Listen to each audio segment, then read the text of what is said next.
conference with 27.9 points per game. Woo! Mailman delivers. Utah postage is due in Minnesota. The NBA on TNT, Tuesday at 8. Bigger than life.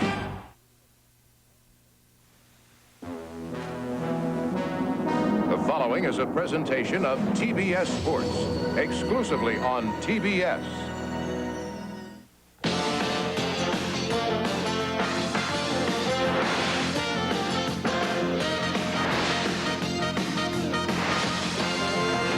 When the season began, the Nuggets soared to new heights offensively. Unfortunately for Denver, they couldn't stop anybody and lost 12 of their first 13 games. So new coach Paul Westhead changed things around. Now they've won 5 in a row. Little Michael Adams has led the Nuggets as they shoot for number 6 in succession.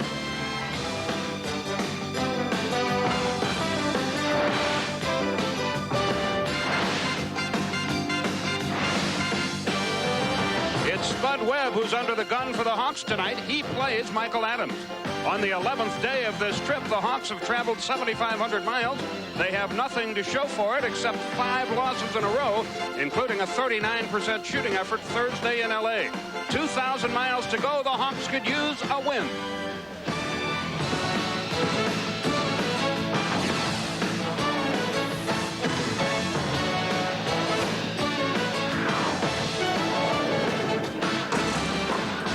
Hello again, everybody. Along with Rick Barry, Skip Carey welcoming you to another night of Atlanta Hawks basketball, this time from McNichols Arena in Denver, where the Hawks conclude their road trip against the Denver Nuggets. Well, you look in the paper, check the standings. Denver just 13-30. You figure it's going to be an easy game, but they've changed things around, and they're playing much better, Rick. Definitely they are, Skip. If you take a look at the statistics early on in the season, somebody said that they were going to score 200 points, or at least the opposition. You can see the opposition has scored less points as the months have progressed. Unfortunately, the Nuggets scoring has gone down in proportion. However, in the last 5 ball games, which they have won, they are outscoring the opposition 120 to 116. So a tough task for the Hawks. Bad timing on their part to hit them now. And the Hawks have not won a game on this long trip. This is the last one. Normally tough to win that last game, but after losing 5 in a row, they need a good effort. Yes, they really do. They have to try and eliminate the one-down period that they have during the course of the ball games. In every game but the Laker game, they had a chance to win, except for that one-down period. It also will be interesting to see the battle of the Titans. Webb going up against Adams. The Hawks in Denver coming along next, right here on TBS. The Denver Nuggets in a winning. Atlanta Hawks basketball on TBS is brought to you by Jeep and Eagle, official vehicles of the NBA, and by Miller Lite. When it's Miller Lite, less filling really tastes great.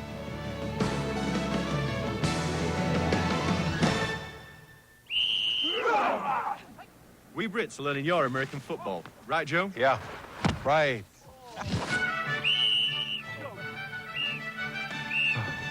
The other way! Catch the ball! And after practice, we drink a great American beer. Miller Lite. Miller Lite, with its crisp, refreshing Pilsner taste, it's everything you want in a beer today. What are they doing now? They're practicing touchdowns. Now there's a great new pizza with all the pepperoni you want and more. Yeah, pepperoni! It's the new Pizza Hut Pepperoni Supreme. With tons of pepperoni to keep you satisfied.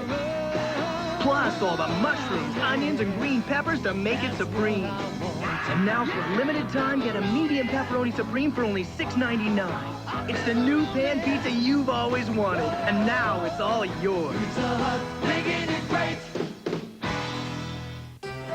In trying to make an artistic statement, one should be careful not to let one's personal aroma do the talking. In order not to offend the critics, I recommend Right Guard Sports Stick. It provides maximum protection and the freshest scents, a sublime palette of odoriferous emanations. After all, a true artiste should be remembered for his inspiration, not his perspiration. Right Guard Sports Stick. Anything less would be uncivilized. 3 reminders from a leader in 4-wheel drive and all-wheel drive technology. 1. Don't try this without the advantage of 4-wheel drive. 2. Don't try this without the advantage of all-wheel drive. And 3. 3, don't try 1 or 2 without the advantage of Jeep or Eagle.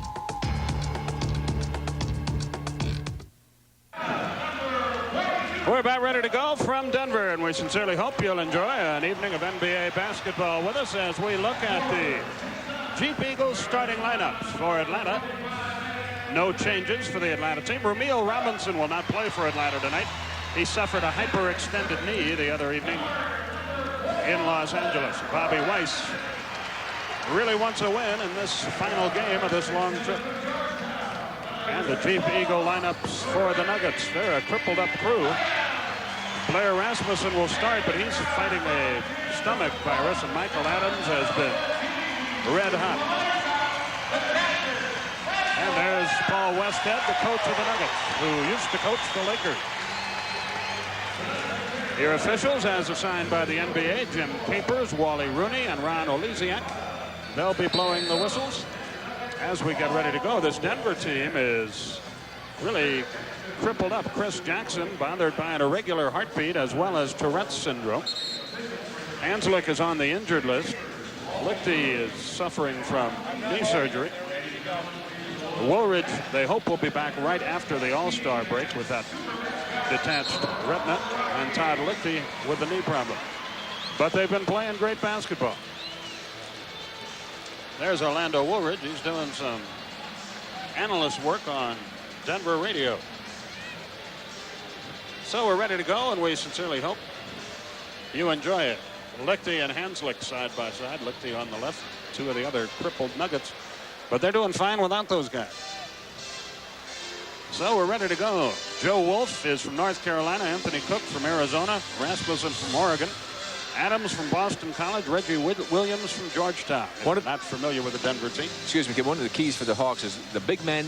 Bob Weiss wants them to get back quickly on defense, to be there, to be able to not allow Adams to get free reign going to the basket. Adams has been shooting almost 13 free throws a game.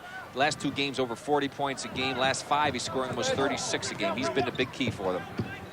Doc Rivers comes up pumping and misses. The tip for Willis won't go. Here comes Adams.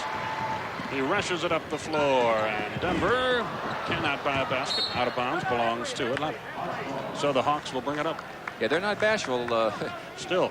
I mean, it's a nice coach to play for if you're an offensive-minded player, to know you have the freedom to take any open shot that comes your way. You would have loved it, wouldn't you? Yeah. I know a lot of other guys would have, too. I can't think of many who wouldn't. Dominique thought about a 3. Down low it comes to Kevin Willis. The Hawks want to force it inside against these guys. Adams heads the other way against Webb, one-on-one. Says goodbye to him. 2-0. And that's exactly what we're talking about. They did not want to allow Adams to get those type of opportunities. For 3, Neek. Atlanta has their first lead of the night, 3-2. Here comes Adams rushing it up the floor. And lets her rip. I got it. Not this time, and Wilkins with a rebound. Webb heads the other way. If Webb stays very busy offensively, he'll perhaps cut down on Adams' work at the offensive board because he has to play it. Well, that's an easy shot. Willis should have made that one. They want to force it inside, and they've been able to do it, but they can't make their shots. Cook lays it up. That won't go. Rivers got a piece of it from behind. Williams has it knocked away. There's Adams. 3-point try. Nope. Rebound, Kevin Willis. Outlet pass, Wilkins. Here come the Hawks. It's a track meet, as you might expect. Dominique is fouled. Well, let's see now. You want to force him to the left, they say, but you can't force him left so that he has a clear path to go to the basket and get a layup. You make him go to the left so he has to use his left hand, and that can cause some problems for him. But I tell you what, he's not bashful about throwing him up there. He committed the foul. Koncak's jumper bangs up there long. Rebound comes to Adams. Neither team can get much accomplished here in the early going. It's 3-2 Atlanta. Rasmussen from 19 makes it 4-3 Denver. 10-12 remaining in the first quarter. Spud Webb slows the tempo of the game. Ken Noland, our producer tonight. Tom Smith, our director, doing their normal excellent job. Willis spins past Cook, banks it up and in, drew the foul from Cook. Well, obviously, Kevin has been the center of attention down low. They've gone to him 3 different occasions. This time he's just going to catch the ball and saw that he had the baseline wide open as Cook totally overplayed him. the other side, and you can overplay a guy a little bit, but you certainly don't give him that kind of a clear path to the basket. Nice move by Kevin Willis, and a chance to complete the three-point opportunity. He's got a chance to have a big night tonight. Yeah, he really does. And I tell you one thing about Adams. This is an incredible statistic. Adams has shot more three-point field goal attempts than all of the three-point attempts by the opposition they played this season. That's really something. Williams hangs in the air, leaves it for Rasmussen again. Not this time. Rebound Konkak. Outlet Wilkins. He's got Kevin Willis up front. Dominique can't unload. Does now to Webb, and the Hawks set up their offense. 9:35 left in the first quarter. Barry and Carey with you from Denver. They swing it to Webb. 6 on the shot clock. Spud in the lane. Drew the foul. Missed the shot. Goes for 2. And again, I've spoken about this on many occasions. I would like to see Spud look to be more offensive minded, especially when he makes the quick blow by a guy, stop, pull up, take that little short opportunity jumper. He's a very good jump shooter in that range, and not always take it inside and challenge the big guys. And it's really, as we mentioned, important for him to stay active tonight on offense to keep Adams busy. Spud makes both free throws. Hawks lead 8-4. There's that man again. On a switch, Doc Rivers plays it. Adams gives it up. Wilkins almost stole it. Williams with 13 on the shot clock. Joe Wolf lets fly. Got it. Wolf averaging 6 points a game. Those are his first 2. 9 minutes remaining in our first quarter. You see the score. Konkak against Rasmussen. Webb, they go once more to Willis, and he walks very obviously. I tell you, he could really have a field day tonight, because what Cook is allowing him to do is to make a move into the paint, turn around, and get ideal position. Unfortunately, the ball isn't coming to him soon enough. He has to move out then a little. We have one final tonight so far. In overtime, Cleveland beat Minnesota 113-110. Rasmussen shot an air ball. Here comes Webb. Gives it up. Rivers, they go to Willis again. He got it. 8.5 minutes remaining in the quarter. 10-6 Atlanta.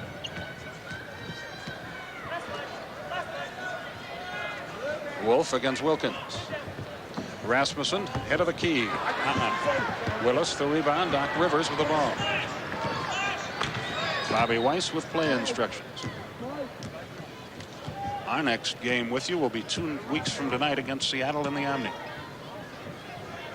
The Hawks' next game is Tuesday night against Cleveland. Wilkins drew the foul as he missed. Wolf committed it. Boy, the Hawks really pounding the ball inside. Well, that's again what Bobby wanted to take advantage of, is the size that he has over the Denver Nugget team, other than Rasmussen, who's fairly good size. And I guess Blair's done a nice job. Of course, with all the shots going up there, you are going to get a few more rebounds. He's number 7 in the NBA in that department, averaging 10.5 a game. Of course, the way they played early in the season, that kind of throws all statistics kind of out of whack. Yeah, everything is a little bit skewed. Here comes Adams. Willis has him for the moment and says, let me out of here. They double team him. Off to Wolf. Open jump shot. Nowhere near. Rebound. Williams from Rivers. That won't go. Wolf, no, and he was on the back of Kevin Willis. Foul. Wolf, his second. Denver can't afford to get into foul trouble either. They don't have many troops. 7:46 left in the quarter. How'd you like to be Reggie Williams, though? I mean, here's a guy who's found the home finally after bouncing around the league, being the one of the top picks of the Clippers. Hasn't been able to find the home, but now he's doing well here in Denver. You can see Denver off to a very poor start, 33% shooting. Or 25%, I guess that is. 3, 12, 1, 4, 25, yeah. Where'd you go to school?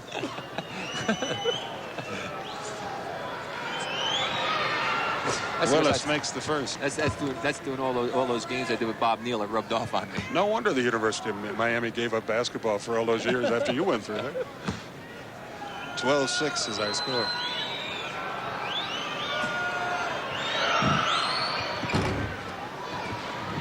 Seven points for Willis. Atlanta by 7. 7:42 left in the first quarter of our game. Cook drew the foul as he missed. I'd let him shoot until he proved he could make it. Well, especially that kind of a shot, Skip. I mean, that's making a spin move to the middle, going to your left. You're a right-handed shooter.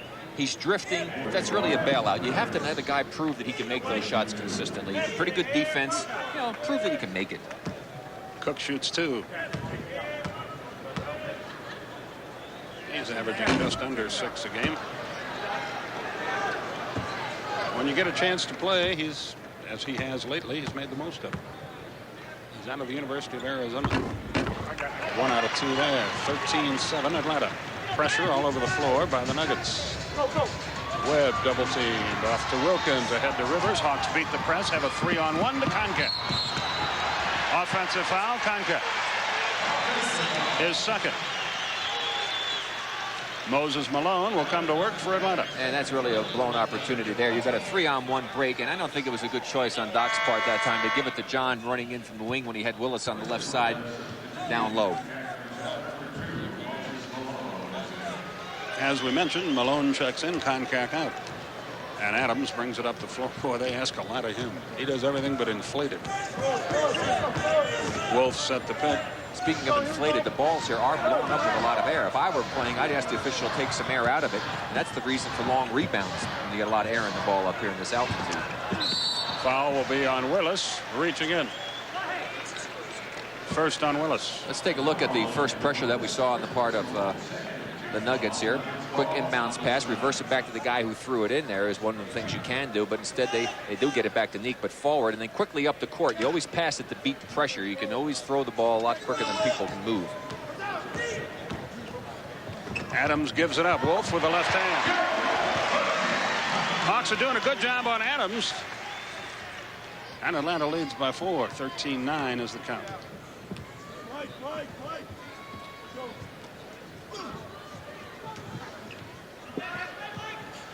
Wilkins posts up against Wolf. And jumps over him. Bingo. 6 for Dominique. 15-9 Atlanta. Adams heads the other way. Willis jumps out to check him. Rasmussen from 18. Hawks making him shoot the outside jumper, but right now they're making a few. That's okay, because they're not going to consistently make them from out there, as the Hawks can attest to on this road trip. Yes, they can. Indeed, they can. Moses Malone up top.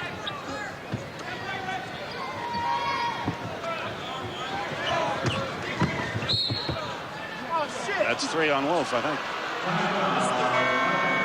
think. Nuggets call a timeout. It is 3 on Joe Wolf. 15-11 Atlanta, our score. We'll be back.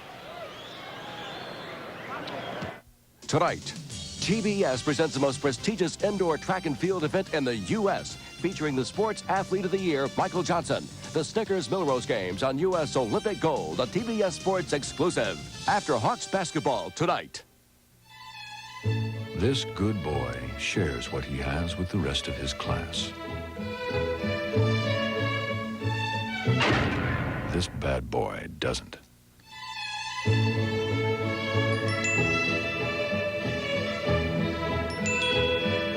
There's only one Jeep Cherokee Sport.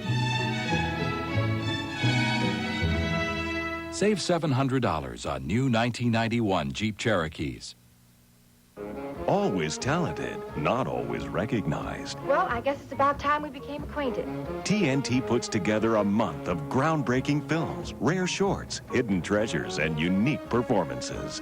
Plus, today's stars reflect on the early performers who influenced their careers. I've been able to steal some of John Bogle's stuff, but even the stuff that I see in films, you know, it's so fast. TNT celebrates Black History Month with a salute to great black performers. All this month on TNT.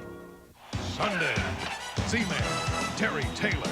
It's a belly-buster brouhaha. Tempers flare when Big C takes on Double G in a collision of contenders. The main event, 6:05 Eastern on TBS, Sunday.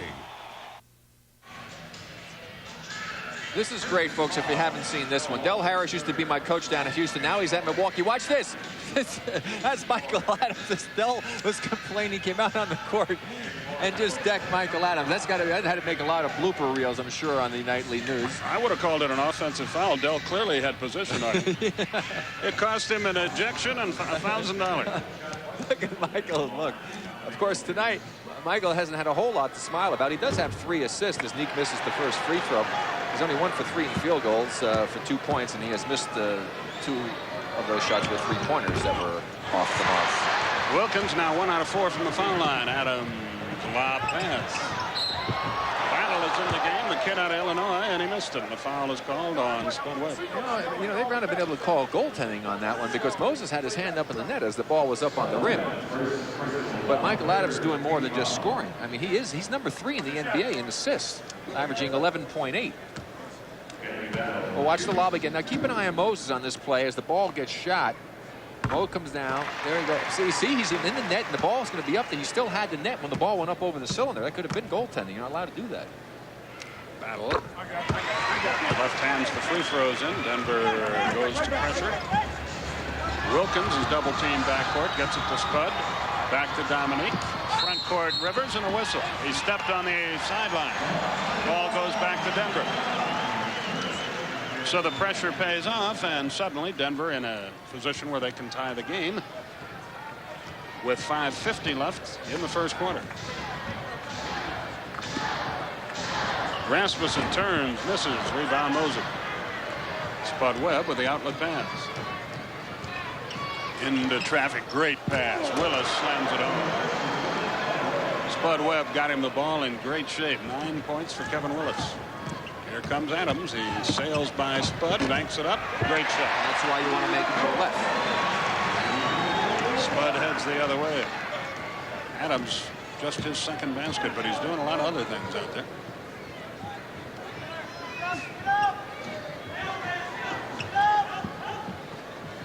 Wilkins, Battle does a good job on him. He misses, and Battle gets the rebound.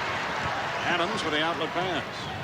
5 minutes left. Adams checked by Webb, shoots the J. No.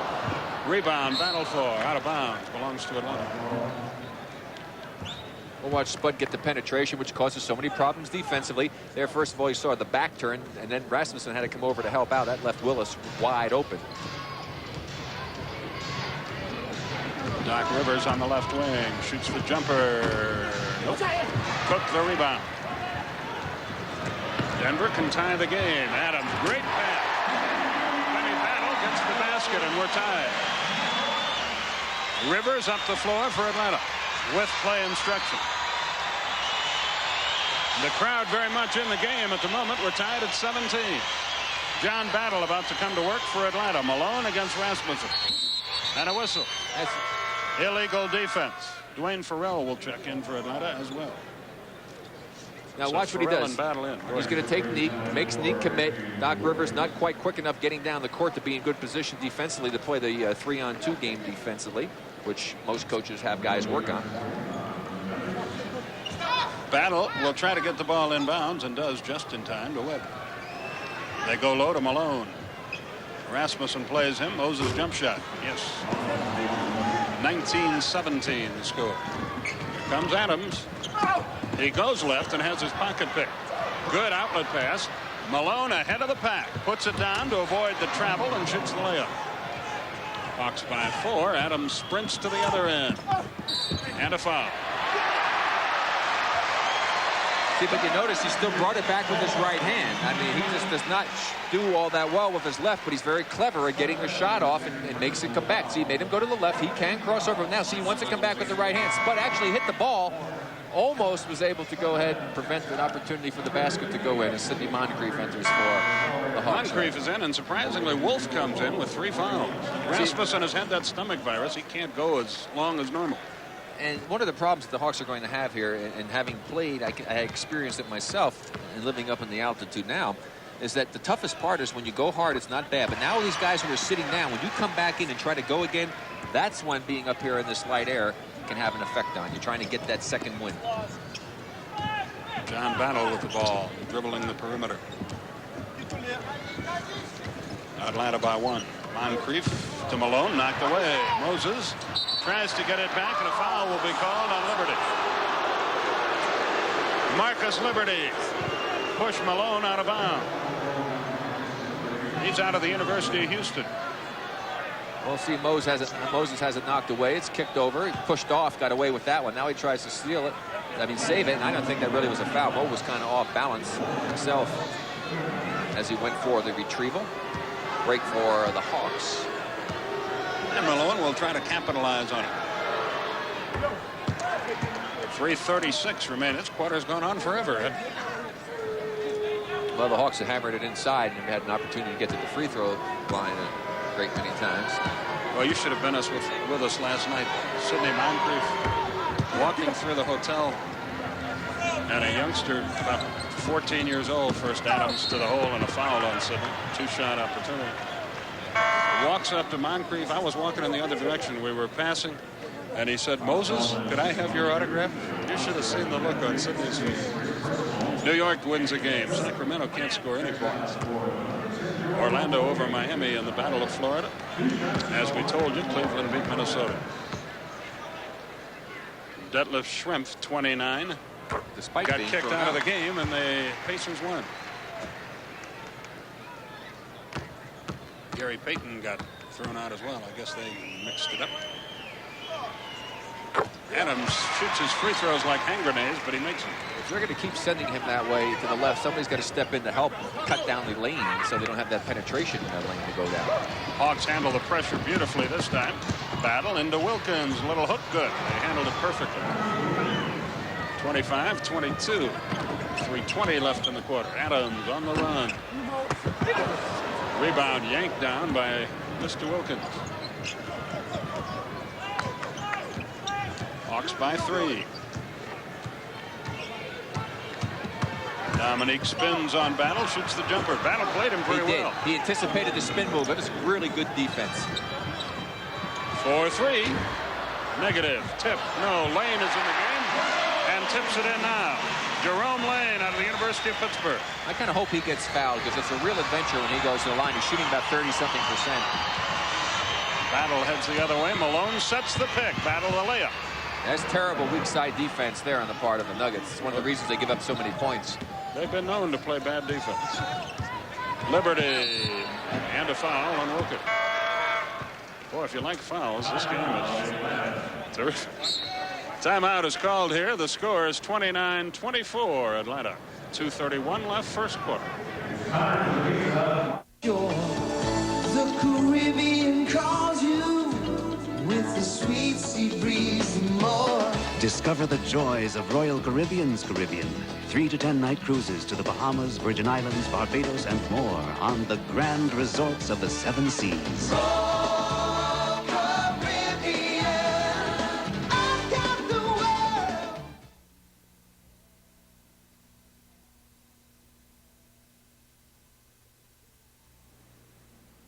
Flying from the top of the key is easy. It's the landings that kill your feet. That's why I fly with the pump from Reebok. When I pump up, my size 13s get support, protection, and a custom fit. So, Michael, my man, if you want to fly first class, pump up and air out. Switch to the greatest sports performance shoe in the world, the Reebok Pump. Pump up and air out.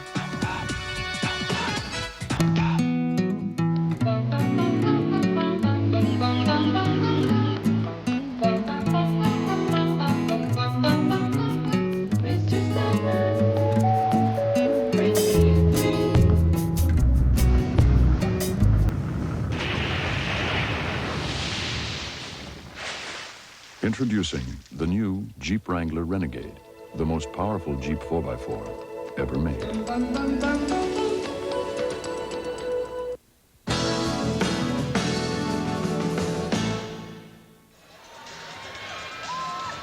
We're in Denver, and there is the score. Next Saturday night, live from Charlotte, North Carolina. Where else would Charlotte be? TNT Sports presents NBA All-Star Saturday, featuring the Chic NBA Legends Classic with old-timer Rick Barry, the American Airlines ITT Sheraton Shootout, and the Gatorade Slam Dunk Championship. Catch all the action beginning at 7 o'clock Eastern Time on TNT. You did it again, didn't you? What? It doesn't say old-timer on that sheet. I called it the Legends Classic with old-timer Rick Barry. Okay. Rohan Backfish will be the producer of that program, and he will be second guest by Glenn Diamond. So be sure you keep an eye on that. Free throw good by Liberty. 29-25 is our score with 2:25 left in the quarter. Dwayne Farrell, front court. Good pass. Moses fumbled away a layup, but it goes out of bounds. The Hawks have made 5 straight shots that would enable them to have the 4-point advantage here. Plus, they're doing a better job inside. They're 9 of 13 inside scoring, and Denver's only 6 of 13. And as we point out, that's usually where the game is won or lost.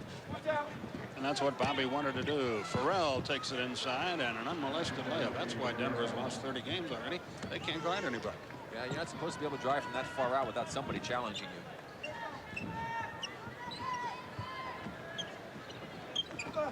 Battle into Wolf. There's only 11 on the shot clock. That's news for these guys. That's a left-handed runner by Joe Wolf. He's got his average 6 points.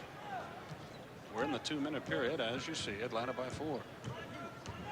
John Battle into the lane. There's contact and a rejection by Lane. Battle at the other end to Williams. His layup is no good. Rebound is good.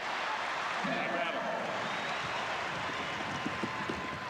So the Hawk lead is 2 again. They just picked him up late in January when he was waived by the Phoenix Suns. He's doing a nice job here, averaging 8 a game. Farrell threw it out of bounds. 31-29, a minute 24 remaining in the first quarter. Let's see what happens if you do play some good defense. I think the Hawks were shot. Williams to the front court. He's bounced around this late. So is Cadillac Anderson, who'll be in the game in a minute. Marcus Liberty from about 12 feet. And the Nuggets have tied the game at 31. John Battle front court with 1 minute left in the quarter. Malone against Wolf. Knocked away. Stolen by Wolf. Ahead to Williams. He fumbles it. Spins by Rivers. The ball is on the deck. Goes out of bounds and belongs to Denver. And the Hawks have sort of self-destructed here in the last 90 seconds. Yeah, not exactly picture-perfect execution on the part of either team as Doc went for the steal. And the trip comes. And finally, let's see, it's kicked. Right, you see, off of the foot of the Hawk, like Rivers. Prior to the inbounds pass, a foul against Atlanta. That'll be a 2-shot opportunity, I think. It's on Doc Rivers. Well, it's yeah, it'll be 2 anyway because both of them are in the penalty foul lots. And it was fouled before the ball was inbound, so it's automatic. Battle to the line for 2. Well, the Hawks have a few fans here tonight. Jack Kennedy and his wife Donna. Jack writes for Creative Loafing in Atlanta. And Atlanta. Creative what?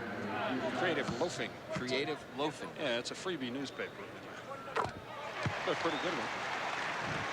And Atlanta talk show host and high-priced lawyer Neil Bortz is here as well. And despite his huge salary, snuck into the press room for free food. I think that's disgusting. Yeah. Neil is just slightly right of Attila the Hun, by the way. And here we go. 33-31 Denver. And you like him. I hate to see you say they didn't like him. Another Atlanta turnover. Marcus Liberty with the ball. 2-point try won't go as they battle for the rebound. Fouled Atlanta. It's on Moncrief. Boy, the Hawks suddenly are playing awful basketball. Well, again, they have had periods like this in every game that they've played so far in this road trip. There's another example of it. Going to try to throw the long pass outside. It just the man was in the lane, was able to get the hand on it and knock it away to come up with the steal. Liberty brings it back down the court, and the resulting foul after the shot sends Battle to the free throw line. But it's not surprising that the Nuggets create a lot of turnovers for the opposition. They are forcing 19.3 turnovers per game, and they themselves, as fast as they play, only commit 15.5. So that's a pretty darn good ratio considering the way that they go up and down the court. And they get you playing their game. I'll tell you what, if you went on salaries, would win this game easily, but that's not the way this works. Deflected away by Wolf out of bounds, intended for Rivers. Denver has scored the last 9 points in the game. When you're running down the court and it's a 3-on-1 opportunity, the guy is backpedaling. The toughest pass in the world to defend against is a bounce pass. And yet it's probably one of the least used passes in the game. Sidney Moncrief ties the game up with a 3-point shot. 34 all with, well, you see the time remaining, 20 on the shot clock. This looks odd as Denver finally slows things down a little bit. They look lost. 10 on the shot clock. 5. Williams throws it to Battle, high arc. Oh, he banked it in. I don't know how in the world he made that. That's because he's a lefty. That never goes in if he's a right-handed shooter. John Battle at the buzzer, knocked away by Liberty, and the quarter is over. Amazing shot to end the quarter. And at the end of one, the Nuggets have come off the deck. They lead 37-34.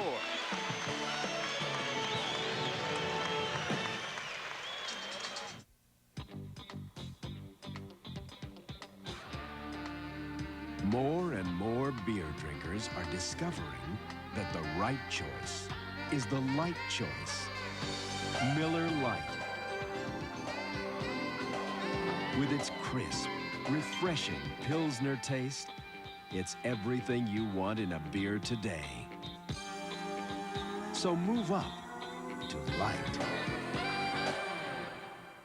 Nissan started a few years ago with cold-rolled steel and a hot idea to build the best. First came the twin-turbo Z, and it was judged the best. Then the Maxima, and it was called the best as well. Now come the new Nissan Sentras, and they're called the best. In fact, in the last 2 years, Nissan's new lineup has won more major awards than anyone, 17 in all. Nissan. We started out making cars. We ended up making history. Always talented, not always recognized. Well, I guess it's about time we became acquainted. TNT puts together a month of groundbreaking films, rare shorts, hidden treasures, and unique performances. Plus, today's stars reflect on the early performers who influenced their careers. I've been able to steal some of John Bubble's stuff, but even the stuff that I see in films, you know, it's so fast. TNT celebrates Black History Month with a salute to great black performers. All this month on TNT. Beginning Monday, TBS is serving up Prime Chuck. He's a grade A good guy who knows what's at stake. So turn on the heat and turn up the flames. Because all week long, Chuck's really cooking with 5 films that prove he's in rare form. 5 nights of Prime Chuck. Beginning Monday, 8:05 Eastern, only on TBS.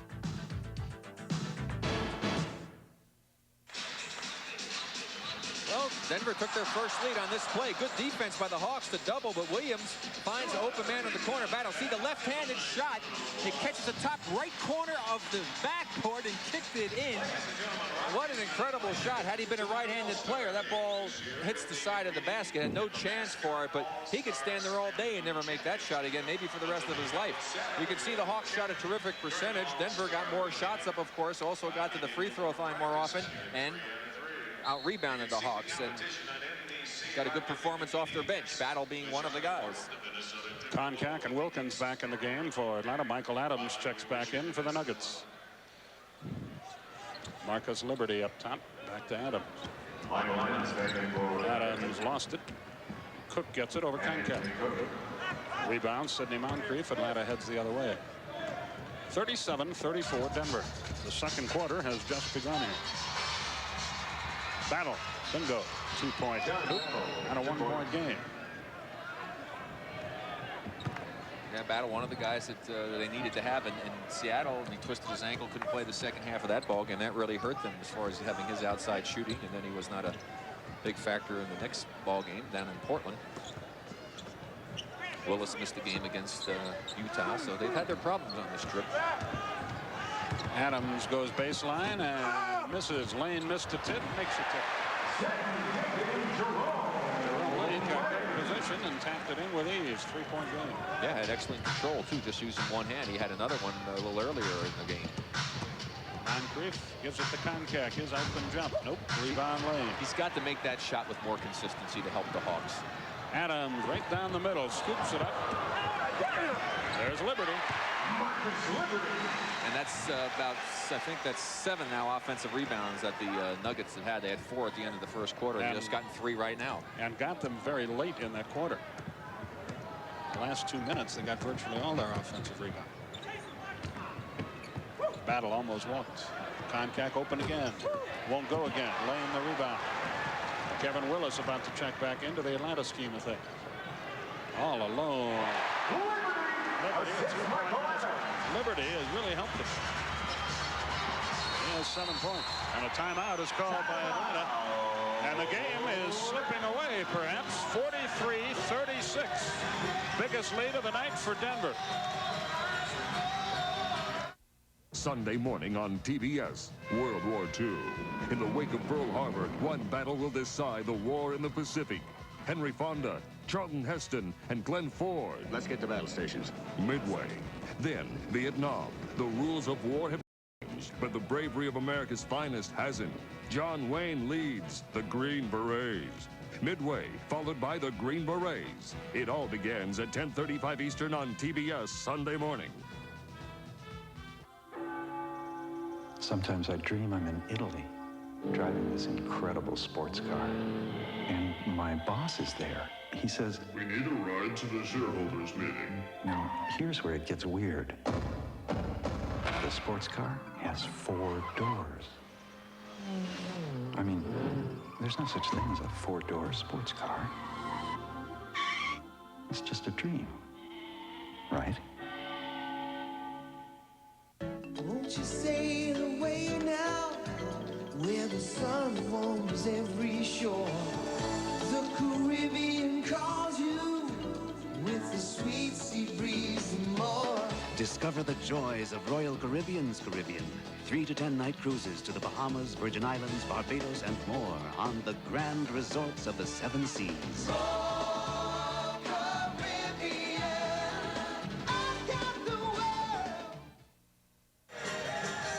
One of the reasons the Hawks trail by 7, offensive rebounding on the part of the Nuggets. We always talk about penetration, creating problems.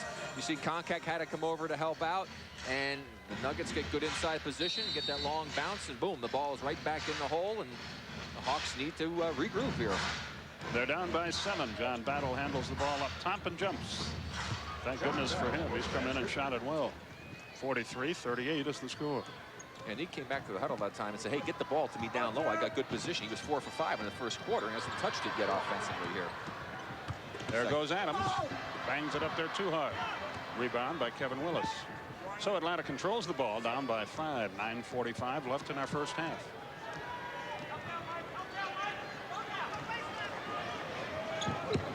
Spud.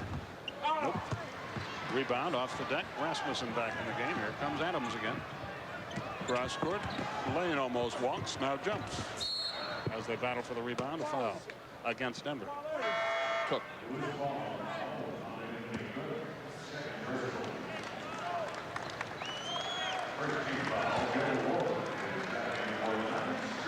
Vernon Maxwell took a swing at Sidney Green in that San Antonio game, was ejected.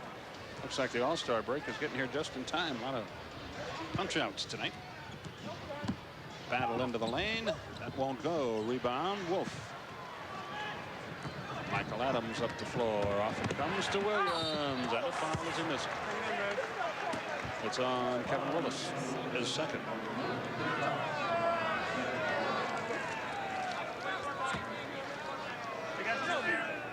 Kevin gets called for this because he's going to jump up in the air as Reggie comes in strong and goes straight up in the air, and then the body contact is there. Had he stayed down on the court, nothing probably would have been called. Williams' first point of the night from the line. It's 44-38.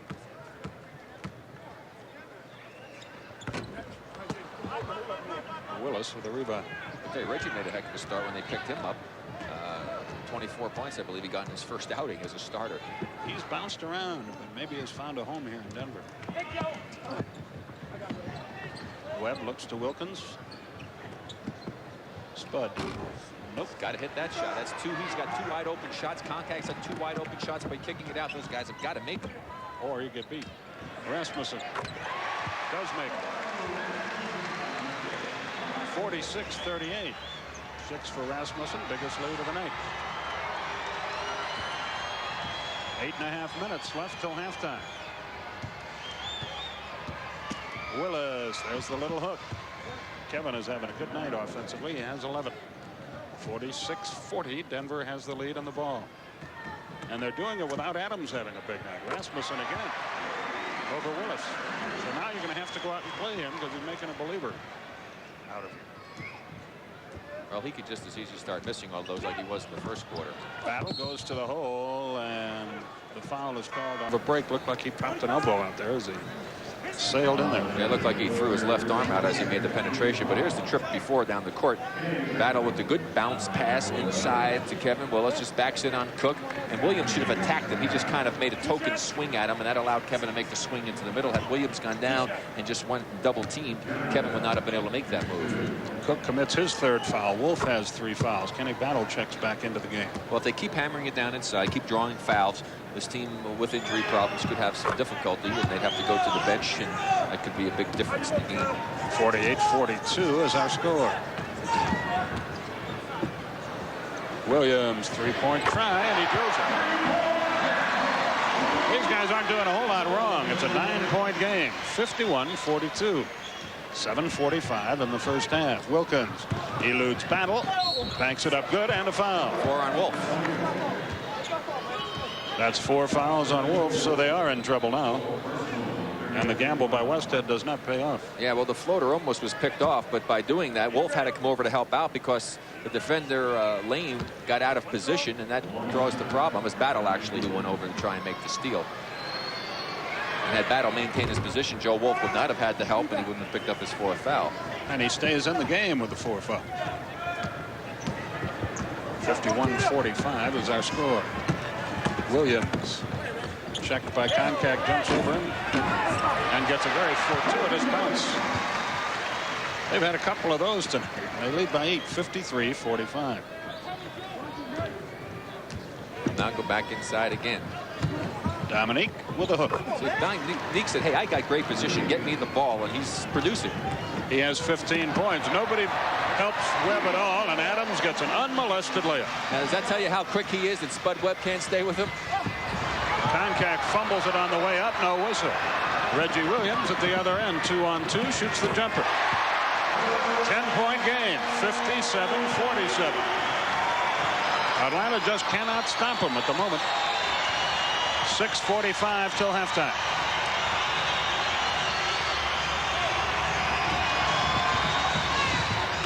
Willis against a double team. Konkak's open jump. This time he drills it. His first points of the night. Rasmussen from the head of the circle again. He's starting to feel it. You pointed out that's 3 in a row, he said. 10 points in the game. 59-49 with 6:15 left till halftime.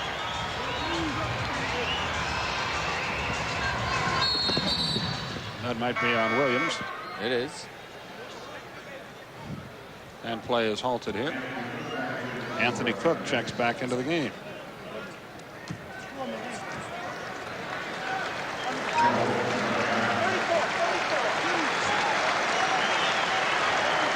At the conclusion of the game, by the way, Rick Barry will be selecting the Miller Genuine Draft Player of the game. Battle near the foul line to Konkak, hammers it low, good pass to Willis. There's the little hook, but it won't go. Battle fumbles the rebound, gets it back, and here comes Adams. 59-49. The foul will be against Spud Webb. Webb picks up the foul.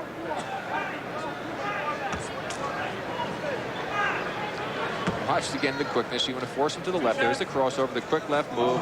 Spud definitely moving with the body. Adams smart enough to make sure he drew the contact. And you see he always comes back there, though, with that right hand. But he has a great knack of getting it off. Well, he's a tough little guy. Looks like a shot putter when he makes that free throw. Not shooting the ball very well, however. I mean, he's only shooting something like 40%. Almost 41% overall. Only shooting 29.3 on 3-point field goals as Mo comes in for Konkak. Frustrating night for John, and Adams tries again. You can see Denver warming to the task, and the Hawks headed in the other direction, at least for now.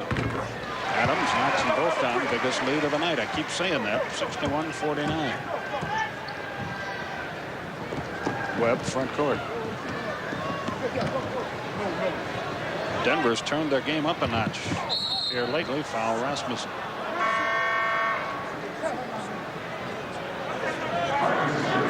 Liberty checks into the game. Cadillac Anderson gets in as well. Williams and Rasmussen go out. Anderson, the Hawks see him about once a week. He's been at Milwaukee and at New Jersey, and the Hawks have played each a couple of times, and now they see him again. Yeah, well, they definitely had to go at it in Milwaukee, and then he had one game in New Jersey, and that was the game the Hawks played. And a technical foul has been called here against John Battle of Atlanta.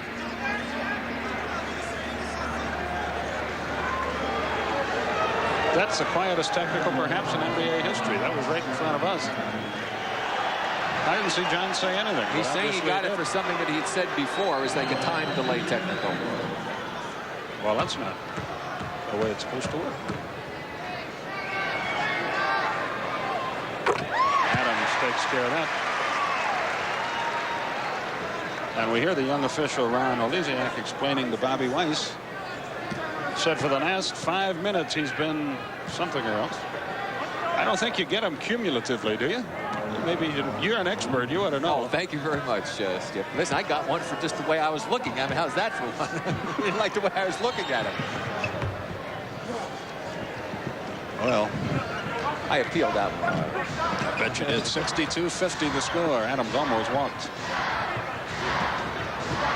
Anderson sets a pick for it. He gets into the lane, scoops it up, won't go. Anderson's tip won't go. Malone, the next rebound. 5:21 left in the first half. John Battle shoots his jumper. Not this time. Once again, the Nuggets have the rebound. Clears it to Adams. 12-point game. Adams for 3. No rebound by John Battle. That was far enough out to be worth 4. You're right. But no cigar. Battle down low to Wilkins. Banks it up too hard. Gets it back. Yes. Dominique rebounds his own missed shot and has 17 in the game. The Hawks have had a little lull again here late in the first quarter. 22nd timeout by Denver. Late in the first quarter and going here into the second period, it's a down period for them, and they've always had one. So if they don't get much worse than this and can chip away at this in the last 4:47 and not have another down period, they certainly have a great opportunity to win this ball game. But that has not been the case. That one down period has lasted too long and cost them victories in 4 of their 5 games on the road. Well, let's face it, you look at the personnel, and I know you don't play games on paper, but on paper, Atlanta ought to win this game easily. But as I said, you don't play them on paper, and right now, Denver leads by 10. But a long way to go, and the foul trouble of the Denver big men may prove to be very important in the later stages of this game. 4:47 left till halftime. Paul Ryden will have a halftime feature about the Denver team. You'll have some items, eh, Rick? Yeah, we have a few. You can give us a good hint? news, bad news stuff. No, I guess we'll just wait. It's not that far away. Okay. Whatever you say. Don't like to spoil surprises. It's your halftime.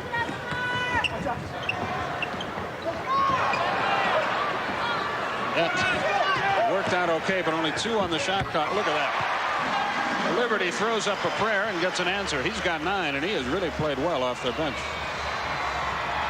64-52 with 4:15 left till halftime.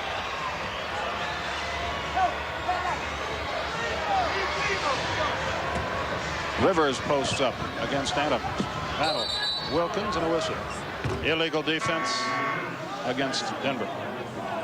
Yeah, it was a little bit hectic that last trip down there as the ball is finally saved, and Liberty just makes a little running shot, floater, throws it up, drills it in, and when things are going good, those are the type of shots that will drop for you. As Joe Wolf surprisingly comes back in with 4 personal fouls. They just don't have many other people. Cook goes out, Adams goes out. The technical is missed by Battle. Atlanta will inbound on the side. So right now the big question is this down period the Hawks are going through going to be too long a period for them to be able to battle back from the old deep hole syndrome that they're getting themselves into again. Wilkins double team. Out it comes to Rivers. Battle on the run. Left it short. Wilkins. Oh, what a move. Over the head. He jammed it home. Boy, you talk about great anticipation and alertness on the part of Dominique Wilkins. Picked up an air ball and threw it in. 64-54. Yeah, Battle and assist. Pick the air ball up in midair. Anderson, there's a Rivers steal, and an easy basket will be the result. And the Hawks are within 8, 64-56 with 3:25. Doc on the board for the first time tonight. Maybe that'll get him on track. 64-56. Williams from near the foul line, too tall, out of bounds, still belongs to Denver. Rasmussen back into the Watch game. the left part of your screen. Neek comes from under the basket. The ball is short. That's very impressive. Just very casually whips it over his head. He's just trying to warm up a little bit for the slam dunk competition, defending his title. He's not in it, is he? He told me he was, yeah. I thought he's... Yeah, he's defending his title, yeah. Michael Jordan is not. I thought he said the heck with it. No. Oh, he's back in. All right. Yeah. Wolf into the lane. Rebound Willis. Well, he's from North Carolina. And his folks a show. Yeah, you're right. See, it's amazing sometimes, though, how a little dunk, an easy shot can help untrack you when you're having a tough time offensively. And suddenly it's a 6-point game. Atlanta right back in it after playing dreadfully for about 9 minutes. Williams, all of a sudden those long bombs aren't falling for Denver as they were earlier. The Hawks doing what they needed to do. He said if they could just cut this thing back down going into halftime, they'll be in good shape if they don't have another lull in the second half. Dominique for three. Nope. Rebound. Malone controls it and draws the foul from Rasmussen. Good job by Moses Malone. He'll go to the line to shoot 2, but timeout will be called prior to that, and the Hawks will have a chance to move back to within 4. We Brits are learning your American football. Right, Joe? Yeah, right. The other way! Catch the ball! And after practice, we drink a great American beer. Miller Lite. Miller Lite, with its crisp, refreshing Pilsner taste, it's everything you want in a beer today. What are they doing now? They're practicing touchdown. Nissan leaders are brought to you by Nissan, built for the human race. Nissan started a few years ago with cold rolled steel and a hot idea to build the best. First came the twin turbo Z, and it was judged the best. Then the Maxima, and it was called the best as well. Now come the new Nissan Sentras, and they're called the best. In fact, in the last 2 years, Nissan's new lineup has won more major awards than anyone, 17 in all. Nissan. We started out making cars. We ended up making history. Well, Rick Barry, it's time once again to look at our Nissan leaders. And Michael Adams sneaking up there into the top 3 ahead of Kevin Johnson.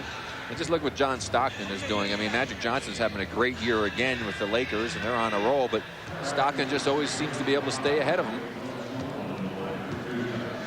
Malone shoots 2. Magic didn't score much against us in their win on Thursday night. The next night against the Clippers, he went for 30. Yeah, well, he does what he has to do to help him win. Michael Adams, meanwhile, who's third, already has 9 assists in this ball game. Hawks are within 4 after trailing by 12. Adams up the floor with 2:20 left in the quarter. Williams on the right wing. Adams has had a tough night. 3 out of 11 from the field. Rasmussen, he's got 12.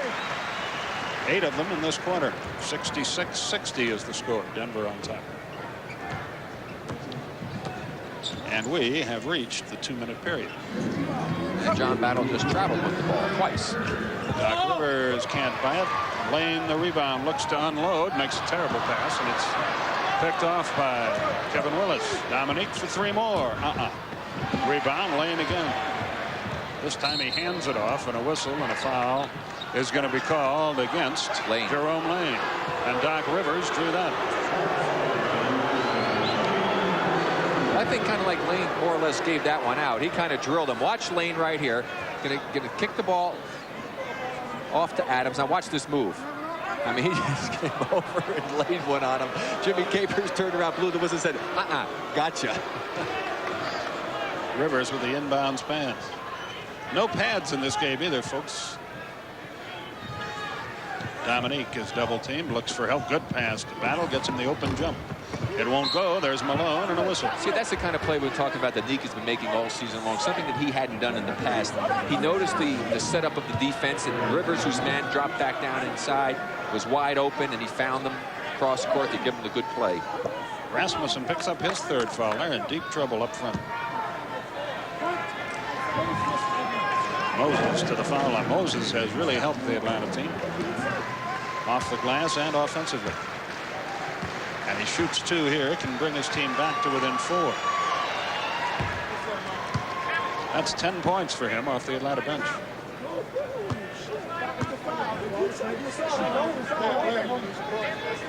Blair Rasmussen's still complaining about the call. He's been warned by Ron Elysiak, and he's liable to pick up a technical if he opens his mouth one more time, just like John Battle did. 4-point game. Here comes Adams. Adams into the lane. Willis got him, and he just missed the shot. 2-shot opportunity. Marcus Liberty back into the game for Denver. So let's watch Michael Adams again. You can see they force him to the left. Willis stepped in to do it. I'll tell you what, it looked like he had ball early on that play when he reached across, but Michael Adams, tremendously quick. Very difficult for a big man to have to pick him up when he's on the move. That's 3 fouls on Willis. That could be an item, and he's about to check out as Dwayne Farrell will check in.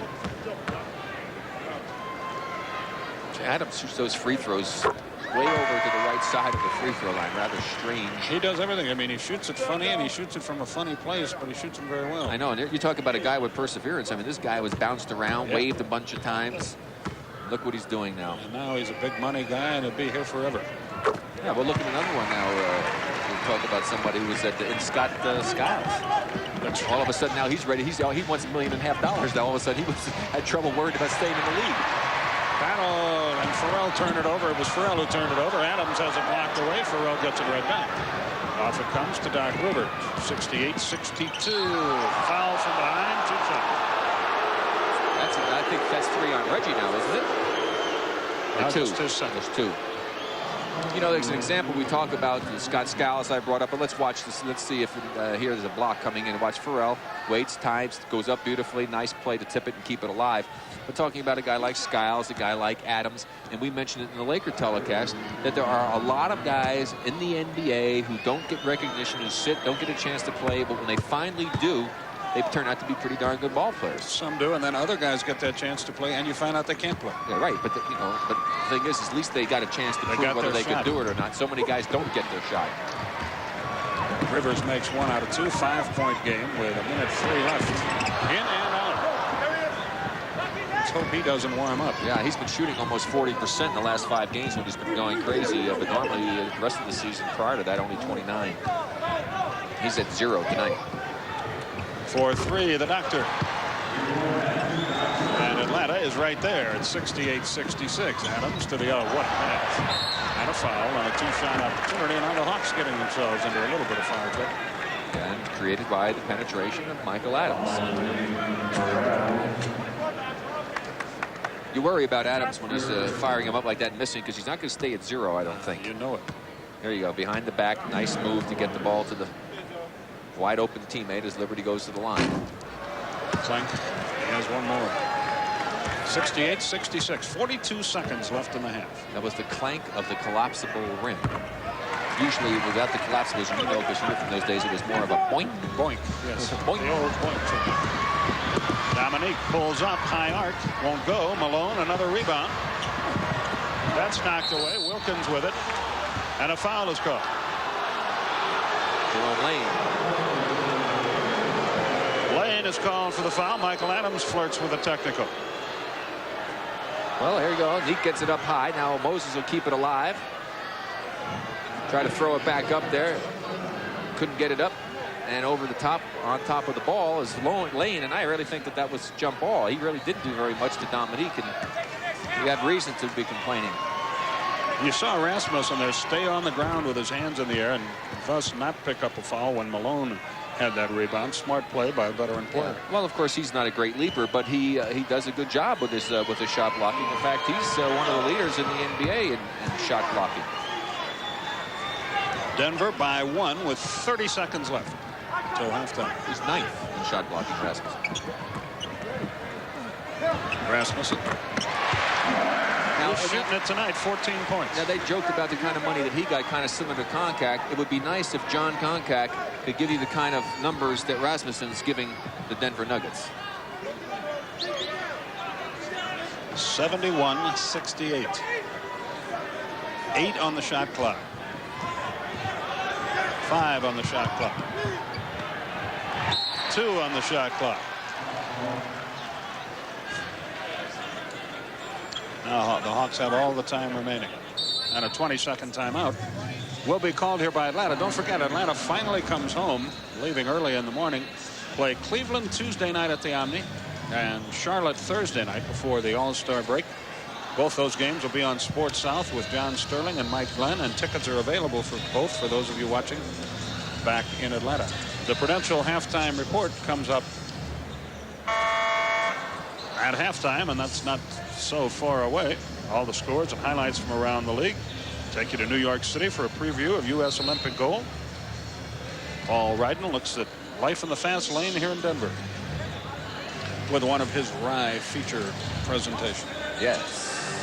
But right now the Hawks have done a good job to get themselves right back in the thick of things here. They've done what they had to do after having that lull of about 10 minutes.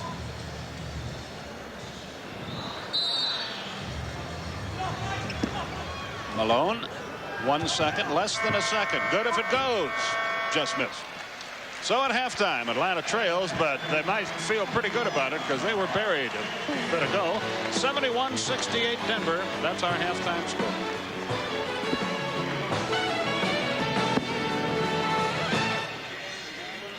That's life. That's life. That's what people say. Life can be maddening, goofy, or downright fun, but it's never predictable. Aflac helps your family be prepared for the unpredictable. We're the expert in supplemental insurance. Our agents work to help close the gaps in your health insurance. Gaps like deductibles and co-payments. Nobody closes those gaps better than Aflac. 'Cause this old world Life supplies the surprises. keeps going around. Aflac supplies the peace of mind. The war in the Gulf. CNN is the network with the most complete coverage, from the inner sanctum of the Oval Office to strategic planning in the Pentagon, the banks of the Nile in Cairo to the chambers of the Security Council, from the front lines of the Saudi desert to the streets of Baghdad, a city under siege, the latest developments in Israel and a Jordan caught in the middle. Now, more than ever, stay with the world's news leader, CNN. Beginning Monday, TBS is serving up Chuck Norris. Grade A, approved for action. Prime Chuck. He's a choice cut who knows what's at stake. He knows how to be tough. He knows how to be tender. And when Chuck faces his foes, they're dead meat. So turn on the heat and turn out the flames. Because all week long, Chuck's really cooking. Missing in action, A Force of One, Firewalker, The Octagon, and Breaker Breaker. So no matter how you slice it, Chuck Norris delivers the job well done. 5 nights of prime Chuck. Beginning Monday, 8:05 Eastern, only on TBS. Atlanta Hawks basketball is brought to you in part by Nissan, built for the human race. Coming up on the Prudential Halftime Report, we'll have our NBA news segment, scores and highlights with Tom West. Paul Ryden has a feature on the city of Denver, and I'll be talking live with Hawks head coach Bob Weiss.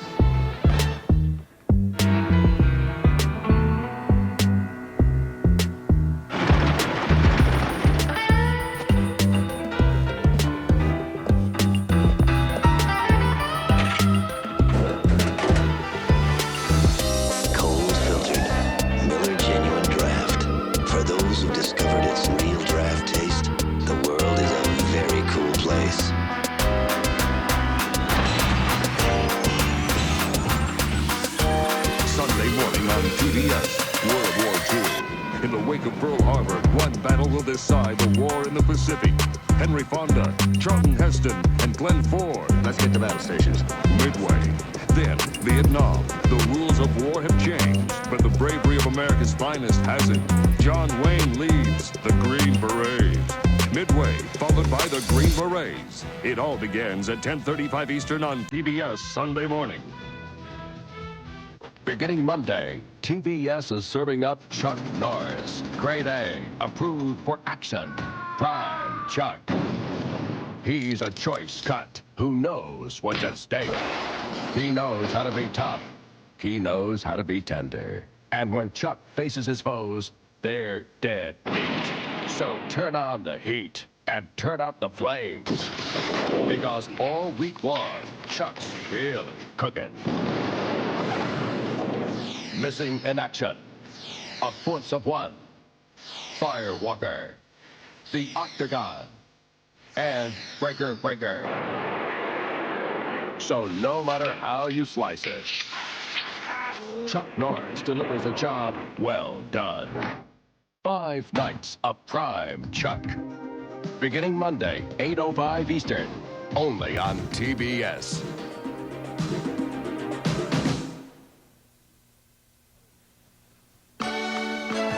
The Prudential Halftime Report is brought to you by The Prudential, where we won't let you get it until you got it.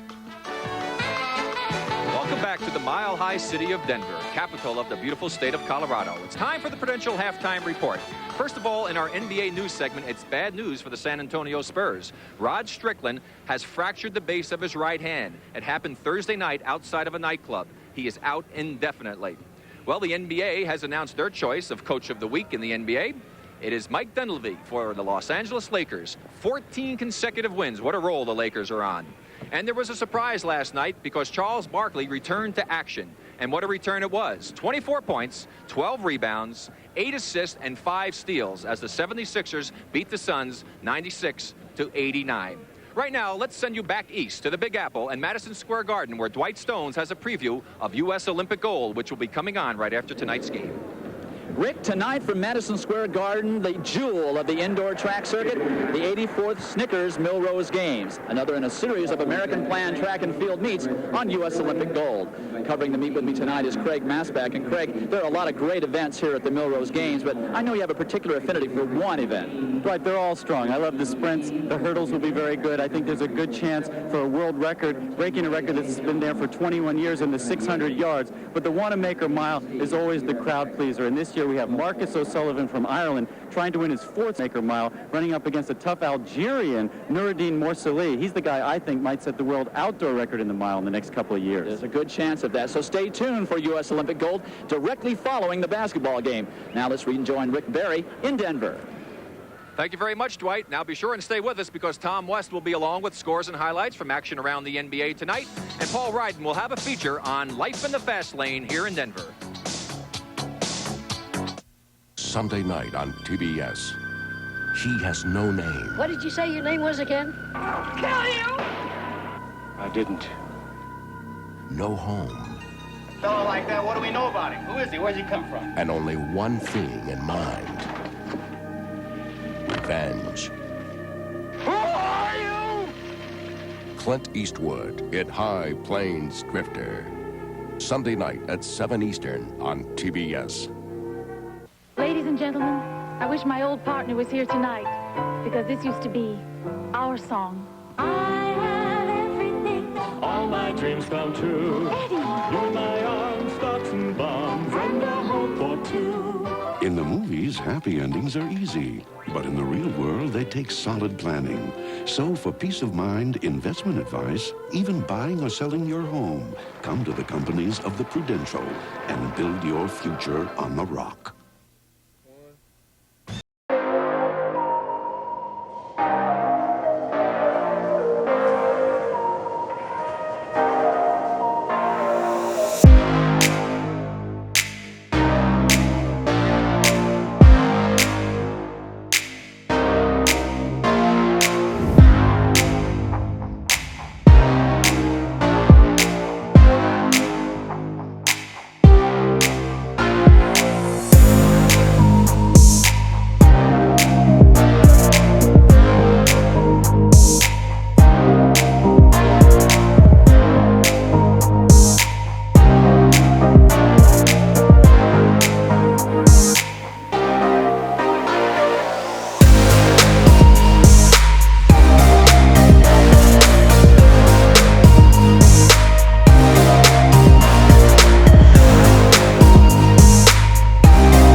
raise the money to save the orphanage.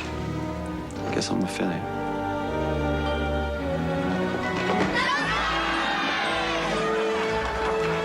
You're Larry Milligan from Wall Street. I've invested in their future. All you needed was some faith. And friends. In the movies, happy endings are easy, but in the real world, they take solid planning. So for peace of mind, investment advice are the home of your dreams. Come to the companies of the Prudential and build your future on the rock. The halftime Prudential report continues. Now, over the past several years, Paul Ryden has had a rather unique approach to doing his features. Tonight, he has another one featuring Denver.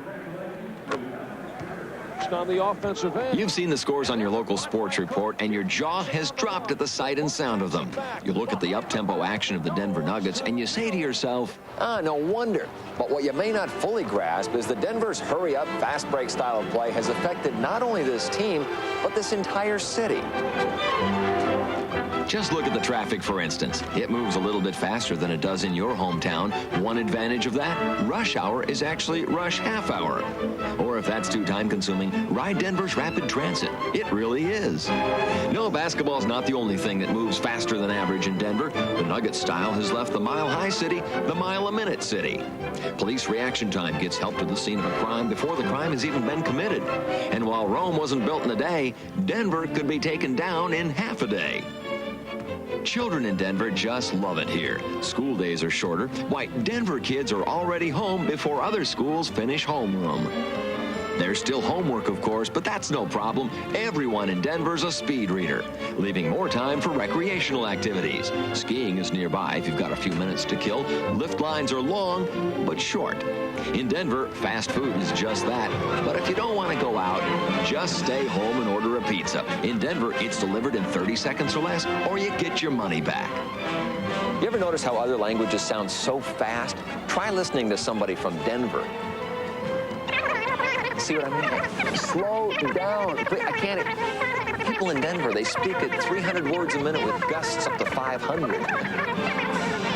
There is, unfortunately, a downside to Denver's life in the fast lane. The Broncos fell quickly from AFC champs to AFC chumps. And ironically enough, Nugget fans are discovering that for all its hurry-up style and fast-breaking action, the 1990-91 season is turning out to be a very long one. Oh, but well, this is really quick. Oh, excuse me, I have to get myself. Denver obviously has got to me also. So let's take a little break with the Hawks trailing 71-68. The Prudential Halftime Report has been brought to you by the Prudential, where we won't let you get it until you've got it.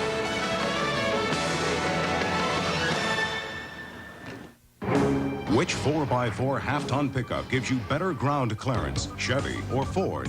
Both try to drive over this protected camera cage. First, the Chevy, plenty of clearance. But the Ford, cameras don't lie. No wonder more truck owners switched to Chevy last year than to any other truck. When it comes to ground clearance, more people are winning with Heartbeat of America. Now it's easy to win with the heartbeat. As the world watches CNN's live coverage of the Gulf War, remember, CNN is the premier source for all news, with reports from the business world on Moneyline, highlights and scores on Sports Tonight, interviews with newsmakers on Larry King Live, hard-hitting investigative reports, sizzling debates on Crossfire, entertainment features on Showbiz Today, and the lifestyle trends of the 90s. Now, more than ever, rely on the world's news leader, CNN. Sunday night on TBS. He has no name. What did you say your name was again? I'll kill you! I didn't. No home. A fellow like that, what do we know about him? Who is he? Where's he come from? And only one thing in mind. Revenge. Who are you? Clint Eastwood in High Plains Drifter. Sunday night at 7 Eastern on TBS. Well, Bob, a very difficult first half for you guys. You had another one of those lulls, and it looked like Adams was still causing some problems. What adjustments you had to make? Well, he's the biggest problem. Although he was only 4 for 16, he was still the thorn in our side because he had 11 assists and he got to the free throw line 8 times. if he shoots 16 free throws and gets 22 assists, it's going to be a long night for us. So I think we're going to have to play him more straight up, not help as much, and make him beat us on our own. What did you tell the ball club at halftime? Again, they continually have one period where they don't play well. I mean, what do you try to do to get these guys back playing the kind of ball you want them to play? Well, I think a big key for us is not to try and blow teams out in one play. We've just got to come down, play our game, not try and do it in one big bunch.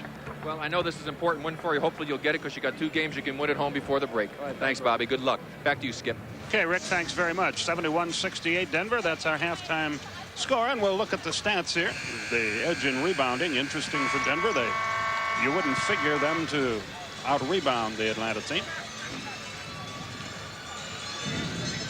Dominique leads the way for Atlanta. He has 21 points, and he made his last 6 baskets to help bring the Hawks back in the closing minutes of the first half. Adams not shooting the ball well, but he leads the way for Denver. One of the more exciting plays of the first half was by Dominique Wilkins, Rick. Yeah, yes, keep an eye on Neek, who's going to be in here on the baseline. Battle goes up to shoot it and comes up with an air ball. Neek with the great move inside baseline, timed it perfectly, and gives, well, probably might have been a 40-something in the slam dunk contest on that one. But the big trouble for Denver in this ball game has been the problem with their fouls. Wolf with 3, Cook 3, Rasmussen 3, Williams 3. If the Hawks can continue to hammer it down inside like they did to start the ball game when they got their lead, that could be a big factor in coming away with a victory. They cannot start settling for those outside shots, which have proven to kill them in several of the games on this road trip. Joe Wolf is going to be in the lineup for Denver as the third quarter begins. If you remember, we talked about inside scoring. Denver was trailing the Hawks early when they were down, and now they lead 20-16 on the inside with 10 offensive rebounds to go with those points. Rasmussen has been hot, not this time, and Spud Webb jumps in for the rebound, so Atlanta can move to within 1. A 3-point basket would tie the game. Webb dribbles the left side. Neek has still just 21, not just 21. He still has 21. Adams up the floor. Wolf. He walked. Prior to Wilkins reaching in, traveling is called on Joe Wolf.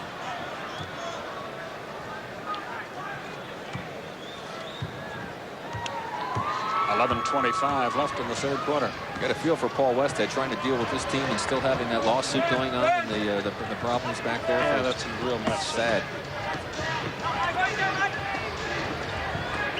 Webb for 3 won't go, and Wolf the rebound. So neither team can buy a hoop.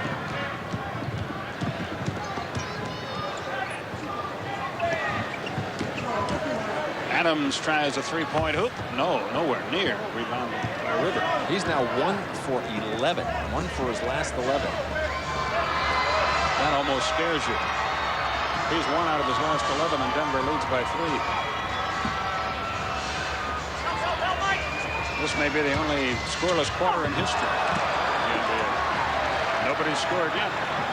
Adams back to Williams. The bounce back pass Rick Barry talked about. It pays off. And Rasmussen with the nice block down the other end. And again, that's one of the reasons I like to see Spud just pull up and take that short jumper rather than challenge the big guys. Denver by 5. 10:22 left and a whistle. Kevin Willis having a few words with Adams out there as they were pushing going down the court somewhat. And we're going to see the block again as Spud kicks it off, makes the good play. Willis with a nice bounce pass, and then Spud trying to challenge Rasmussen, who came over weak side to make the nice play. And down the other end, it leads to this easy 2 on the part of Williams and another assist for Michael Adams. Farrell into the game. Willis up. That's 4 fouls on Willis. Atlanta didn't need that.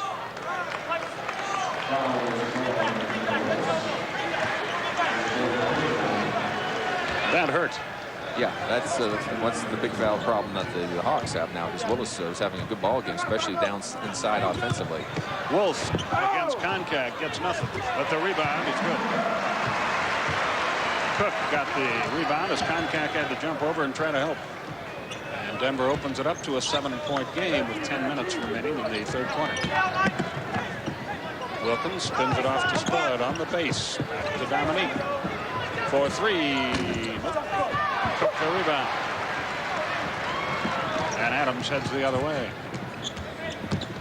Adams into the lane, finds Rasmussen, the trailer, and he drills another one. 16 for Rasmussen. Timeout, Atlanta. It's a 9-point game. Denver has come out firing. Atlanta is yet to score in the third quarter.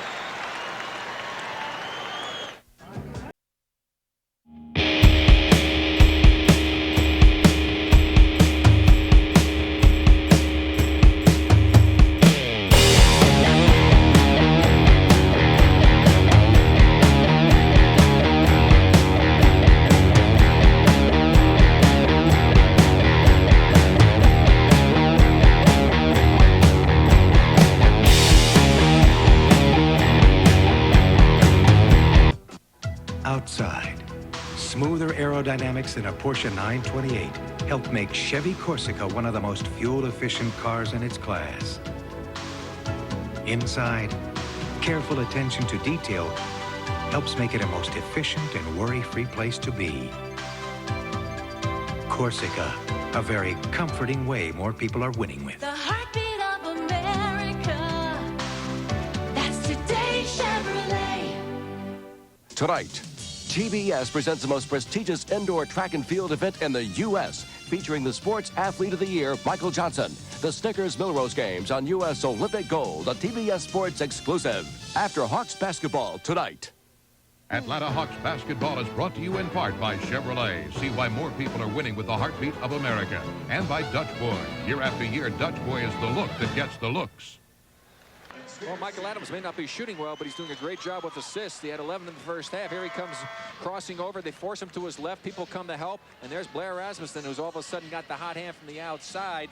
And there's a 7-footer who knows how to shoot the outside jumper. And he's going to love playing with Adams.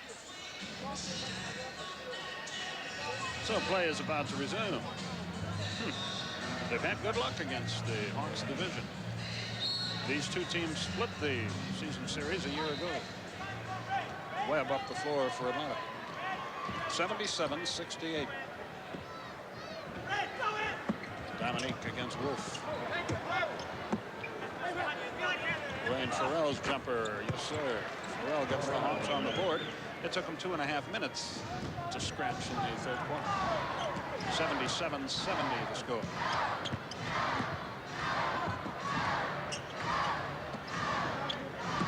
Williams against Doc Rivers. Goes to the hole. Got it. Again, a good move, but somebody should have been challenging him. He came from 19 feet away from the basket. 12 for Williams. Good look by Dominique, and Wayne Farrell gets the basket, just looked it in there. 79-72. Dwayne with 6. Made a defensive switch now, if that's going to stay that way, with Dominique going out on Rasmussen. Blair thrown up by Adams. No answer. He stole it, though, to Cook, to Rasmussen at the foul line, and he missed. Rebound by Atlanta. Spud Webb churns up the floor to Rivers. Spots up and jumps. Yes. 79-74. Denver by 5. 8:20 remaining in our third quarter. Barry and Carey with you from McNichols Arena in Denver. Wolf against Farrell. Fakes left-handed hook. Yes. A nice left hand. Joe's made 3 left-handed shots already. And that little move there. He has 8 points. A couple of ACCers battling one another. Farrell and Wolf. Wilkins up top. Rivers for 3. Got him. So Doc has 5 points in a row and 13 in the game. 81-77. Atlanta back to within 4. Rasmussen from 19 at this time. Concact the rebound.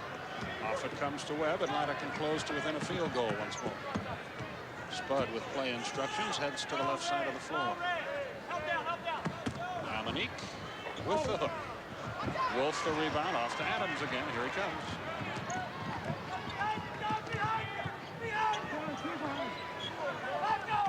Cross-court pass. They find Cook. He got it. Another layup. 83-77. You notice that they're not afraid to drive against John. Webb up the left side. Wilkins comes away with it. Good look to Spud. Out it comes. Farrell drives, misses. Offensive foul, Dwayne Farrell. Ball goes back to Denver. Well, here you see, was Wolf planted? Yeah, had good position that time before Farrell had actually picked the dribble up. Good call.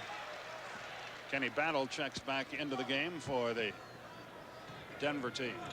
Wolf goes up. Adams works the right side. Hook against Koncak. No. Rebound. Koncak pulls it down off to Webb. 2-on-2 break with Wilkins. Webb into the lane. Has it stripped away in the foul. Again, we'd like to see Spud be a little bit more active offensively. Only took 2 shots in the first half. He's really not making Adams have to work very hard. On the Chevrolet scoreboard, you see that the Knicks won, as did Orlando. That's an overtime game. Cleveland gets a much-needed win. Indiana over Seattle. David Robinson is fouled out. And Utah, New Jersey playing them tough. Yeah, I tell you, but Houston has really given San Antonio a battle in all their games this year, and they've had a couple of them without Akeem Olajuwon, and still have played tough. Beat them the other night. They're right at the 500 mark without Olajuwon, which is pretty darn good. Foul, Rivers reaching it, and he knew he did it. 6:26 left, second foul on Glenn Rivers. Well, you see Doc's going to come over and just reached right in, and no question about the foul being called as he went for the steal. Wilkins has Rasmussen up top. Battle handles the ball against Farrell. Off it comes to Williams. Open jump shot. Nope. Rebound. He got it right back. Goes baseline. Hit the bottom of the basket. Webb the rebound. Webb with Wilkins against Adams. Adams took the foul. I thought that Spud was going to throw the floater to the basket for Neek, who was open on the right side. So watch again and see. Now I see right here comes Neek. Now right over here, lob it. And Neek would have run to the ball. Instead, this time Adams picks up the foul, just grabbing onto Spud. Spud shoots 2. 6:04 left, third quarter. Atlanta's very much in the game. It's 83-80. But you'd like to see the Hawks put together like a 5-minute surge and open this thing up. Yeah, they need to do that without question. But of course, it's nice to see Spud. Now he's challenged Adams the last 2 times and picked up a couple of fouls. 6 points for Spud.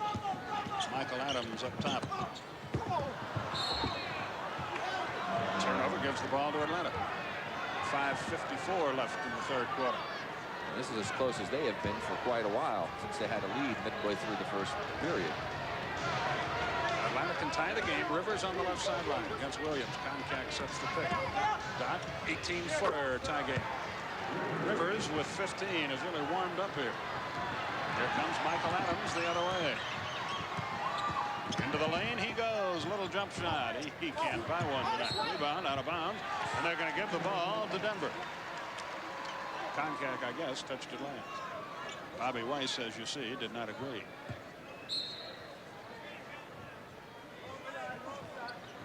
Can they get it in? Yes. Cook has it. 83-all is our score. Adams handles it again. 5:25 left, third quarter. Running one-hander, Adams, he got that one out. That doesn't get him going. He's got 18 points, but he's really struggled. 85-83 Denver. Marcus Liberty about to check back into the Denver lineup. Webb right down the middle, and a foul will be called on Rasmussen. That's 4 on Rasmussen. Yeah, well, Spud obviously looking to be a little bit more offensive-minded here in the second half. It's 3 soirees to the basket that he's gone on. This time he was able to do a good job of keeping the ball away from Rasmussen. He was aware of the fact that if he had just put it up in the air, he would have had it blocked again. Used his body well to draw the foul.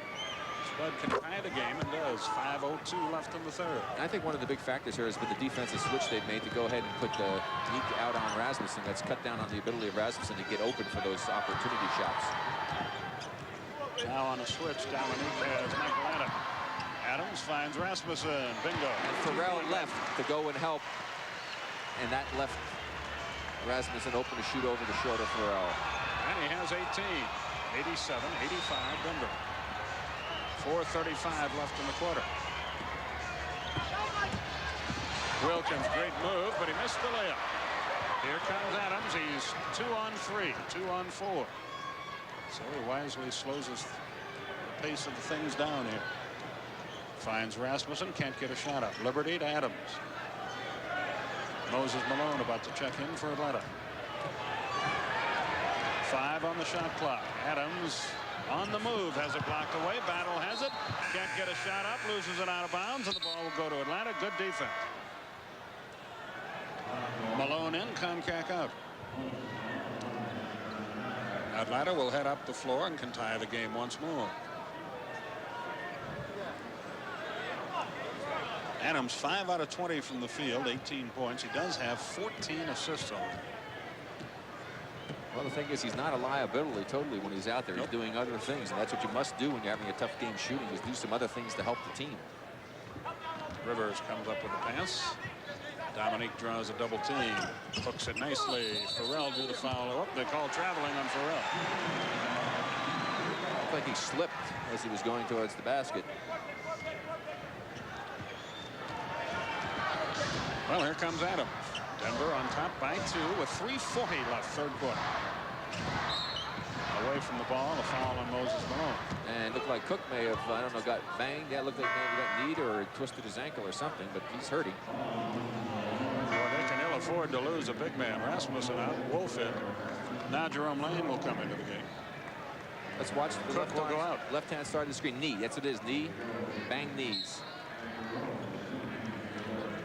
Adams with the inbounds pass. Nice job by the crew to pick up that little collision. Wolf up top. Liberty. On the move. Won't go. Tip is good by Lane. And that one-handed tip. 89-85. He does a nice job of working hard to get inside position on those offensive boards. So Dwayne needed to screen him off that time. Neglected to do so. The Doc. He is really cooking. 17 for him. 89-87. Battle at the other end. Drew the foul. Shoots 2. It's on Rivers, who argues about it. It's only his third. It comes with 3 minutes left in the third quarter. I tell you what, you better be ready to have good transition defense when you play against this team. Mike Evans, former Nugget player, one of the assistants for Paul Westhead. Along with Jim Boyle, who used to coach at St. Joseph's in Philadelphia. 89-87. Battle tries again. 3-point game. That's the margin by which Denver led at halftime. 3 minutes left. Battle with 13 off the Nugget bench.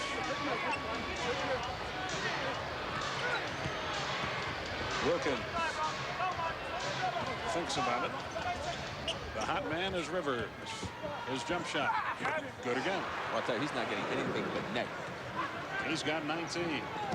Battle at the other end. That won't go. Rebound lost out of bounds, but a whistle, and Jim Capers has a foul. The transition defense is killing the Hawks right now. They're doing a good job scoring down there, but not getting back. Timeout called by Denver. 90-89 Nuggets. Will be back.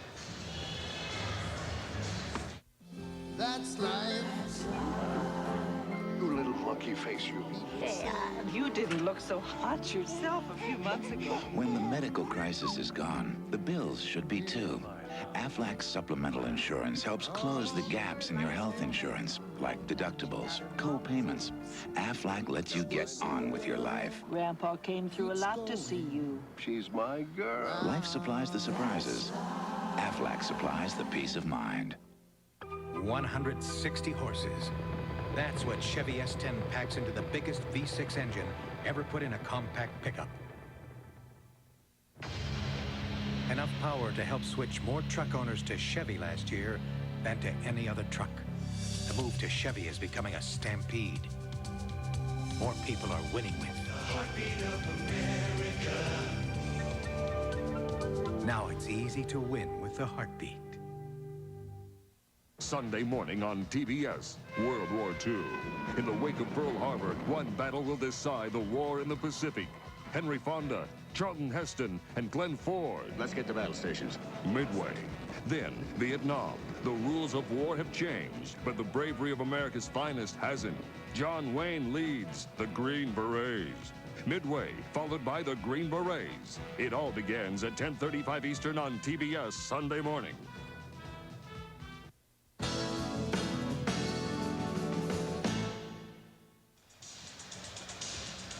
2 weeks from tonight, 8:05 Eastern Time, we'll be back with you with Hawks basketball on TBS. The Supersonics will be in town. And that's right after you buy a beautiful Valentine's gift for your lovely wife, Paula, right? That's exactly right. That is not my lovely wife, Paula. Well, she's just as lovely. Should point out, well, I don't know about that, but she ain't bad. And battle to the foul line. One of the big questions tonight is what in the name of all that's good in the world is the Denver mascot supposed to be? Rocky, no good. Rocky the Mountain Lion. Mountain lions don't have tails like this thing. Well, he got caught in a lightning storm. I guess. Looks like a rat. Wilkins front court. That was deflected away, maybe kicked. Length of the floor. Easy lay. Liberty gets the basket. Denver by 4. 2:20 left, third quarter. I'd like to have seen Neek challenge Wolf, because Wolf was in foul trouble, and he probably would have just bailed out. Liberty and Kenny Battle have really hurt Atlanta in this game. There's the hot man. Gets it back. Goes for 3. Not this time, but he's going to get another chance. Good pass. Malone blocked by foul.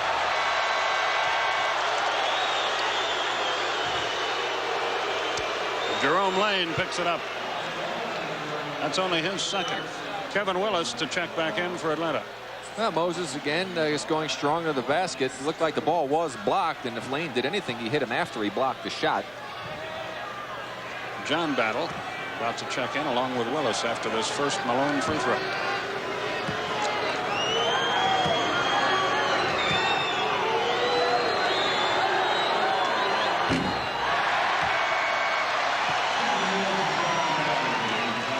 Dominique will take a rest, so will Spud Webb. Malone has one more with 2:02 left, third quarter.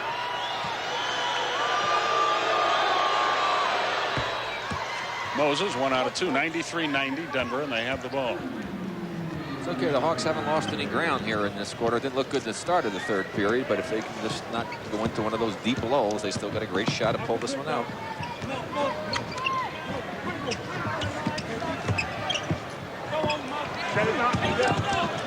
Wolf.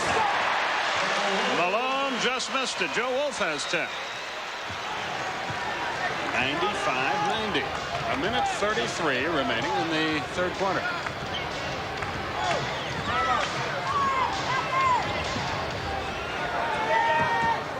Willis up top. Down low, Rivers. Good pass. And the basket is the result.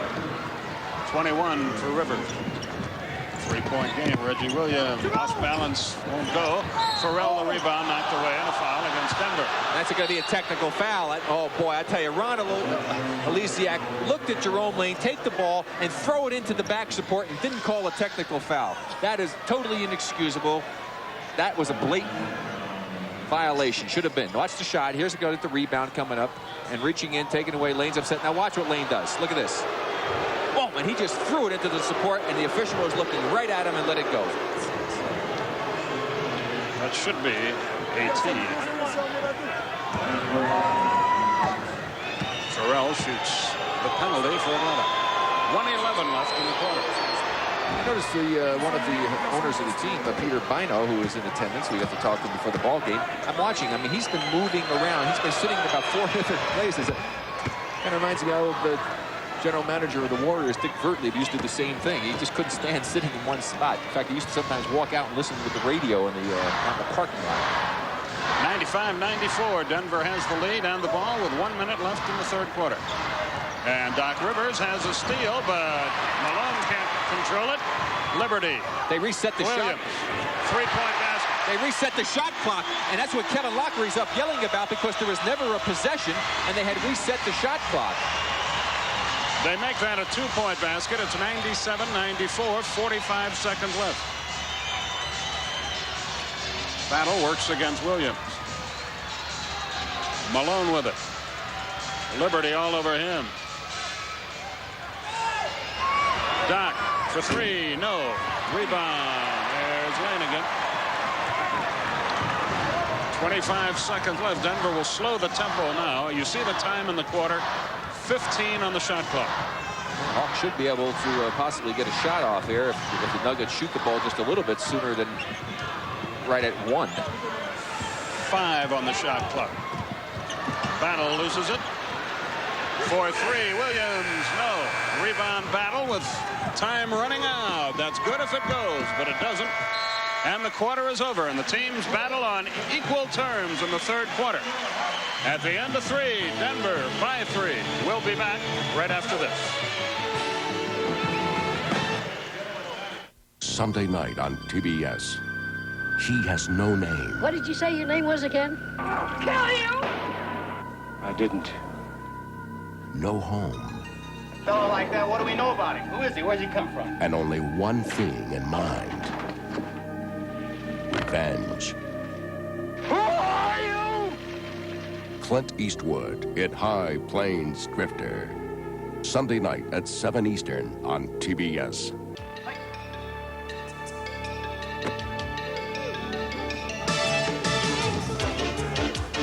Why does one person excel above all others? Is it motivation, raw talent, desire? Is it personal satisfaction, intelligence, luck?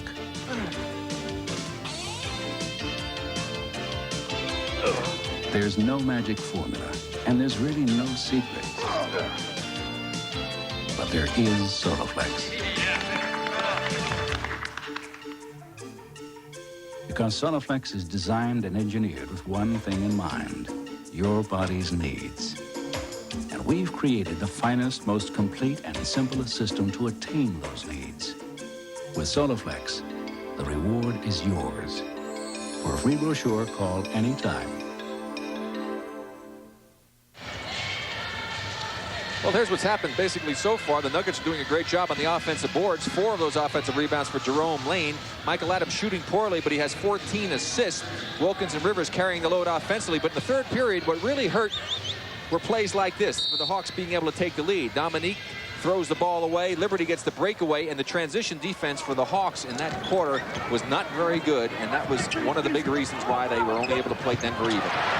Adams slaps it away from Battle, slaps it away from Battle again. Hawks down to 10 on the shot clock. Battle says a heck with this and drives to the basket. Malone the rebound. Blocked away. Big Battle.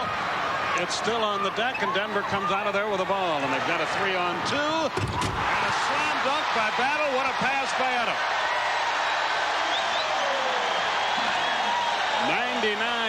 99-94, and that gets the crowd all fired up.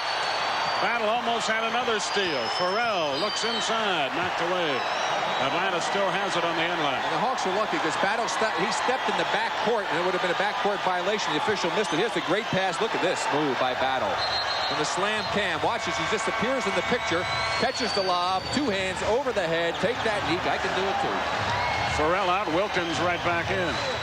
That's 15 assists for Michael Adams. His career high is 19. He's got a great chance to get that tonight. They said the Hawks wanted to go inside and score in there. They've been getting killed in there. 34-18. Battle with another steal. Here comes Michael Adams. Adams on a drive. It won't go. Rebound by Willis, but a foul is called. I think against Denver and against Lane again. Loose ball foul. That's 5 on Lane, and he's gotten a bunch of them in the second half. There's that mascot. He's a piece of work. You say that's a what? Rocky the Mountain line. Rocky Mountains. I get it. In overtime, Houston does it again. Well, of course, not having Strickland. That's right. He broke his hand, huh? Fractured base of the right hand. We don't know how it happened, however.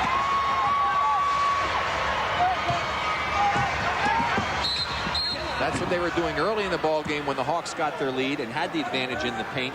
And it's been a different story since that time. Not so much that the Nuggets have hammered the ball down in the paint, but they've gotten so many transition opportunities because of the poor defensive transition on the part of the Hawks that they've dominated in that area. Cook, Wolf, Rasmussen, 4 fouls. Lane has 5. Williams has 3. Willis to the foul line. Nice soft touch. 99-95 is the score. Well, the crowd got all pumped up, but if this free throw goes in, they're still back where we were at half, which is a 3-point deficit on the part of the Hawks. Willis puts them both down. But when you play a team that's 13 and 30, you hate to have them in the game late. Especially when they've won 5 in a row and 7 out of 9. For 3. No, took the rebound though. Good move. Anthony Cook now has 7. He is some leaper. 5-point game again. A lot of time left.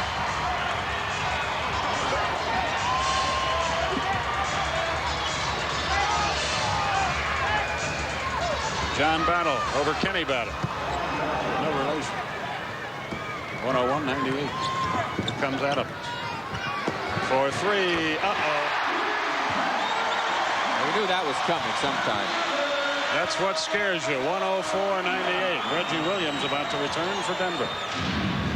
Now, late in this game, in this pace, will this altitude hurt the Hawks? John Battle, not this time. Not for the guys if you're in there and they're still playing. But when you sit down and rest, it could get you. They called traveling on Liberty. That was a break for Atlanta as the call was made before he walked.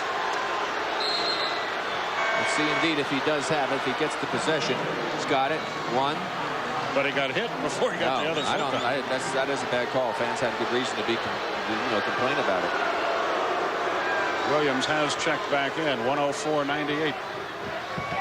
John Battle hit, misses. Offensive foul is the call. Maybe old even up city there. I like the call. I really think that John instigated the offensive move that time and the contact by dropping his shoulder. Wolf comes in, Battle out for Denver.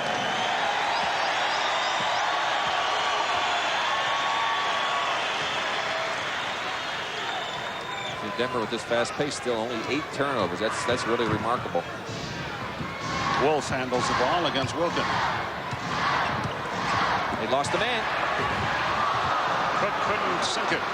Malone went up to contest the shot. I saw Cook sneak underneath there. Nobody knew where he was there, but they recovered in time. If the pass had been quicker, it was history. Kevin Willis backs in on a whistle. He walks. They have just started to hurt themselves here with turnovers. They have those stretches, as you pointed out so aptly earlier. They already had one major one in the first half. They didn't need to have any here in the second. They've already had 2 minor ones. Wolf and Wilkins bang at one another in the pivot. Reggie Williams goes into the lane and jumps.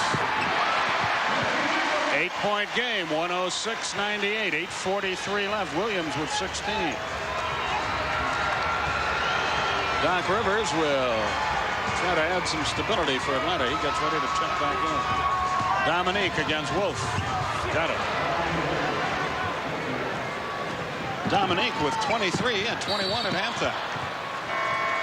So he has not been heard from till that time. Well, you're going to see Neek make his move to the inside, then he'll make the spin move back as Wolf try to adjust to it. Rasmussen's slow coming over to help out, but Neek just too quick for Joe Wolf. The difference in turnovers, Atlanta 14 now, Denver 8. Moses Malone picked up the foul. You know, really, I think you get more of an appreciation of how tough it is to guard Michael Adams when he's coming at you on the dribble at full speed, when a guy like Spud Webb can't stay with him. Adams misses the first. In the first 21 games this year, Adams did not lead his team in scoring once. He has in 16 of their last 22 games. Of course, Orlando Woolridge is what the team needs. He's supposed to be back the week after the All-Star game. Detached retina, boy, that's nothing to take lightly. I'm glad everything's all right. Webb. There's the 15th Atlanta turnover, and they come in bunches for some reason. 107-100. Adams leaves it for Rasmussen. Moses jumps out to play him. Reggie Williams handles the ball. Dwayne Farrell about to return. Williams is double team. Good look. Good. And a foul. They did a nice job here moving the ball on the part of Williams as he makes the move inside. There's the switch. His man screened off the guy, rolled to the basket, which is what you should do. And Williams found the open man. And Nick had to come over to help out. And they draw the foul. 108-100. Dwayne Farrell checks back into the Atlanta lineup to team with Wilkins. No team this season playing against the Denver Nuggets has failed to score 100 points. There's another turnover. That's another turnover. Adams for 3, yeah. From about 40 feet out, he's got 25. Timeout called by Atlanta, and the Hawks are in big trouble here. But they have time. 7:50 left. We'll be back. Monday, TBS is serving up Prime Chuck. He's a grade A good guy who knows what's at stake. So turn on the heat and turn up the flames. Because all week long, Chuck's really cooking with 5 films that prove he's in rare form. 5 nights of Prime Chuck. Beginning Monday, 8:05 Eastern. Only on TBS.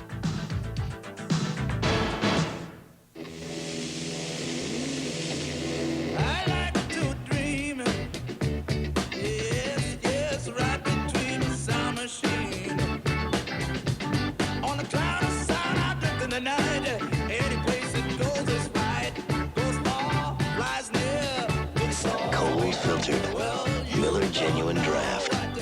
For those who've discovered its real draft taste, the world is a very cool place.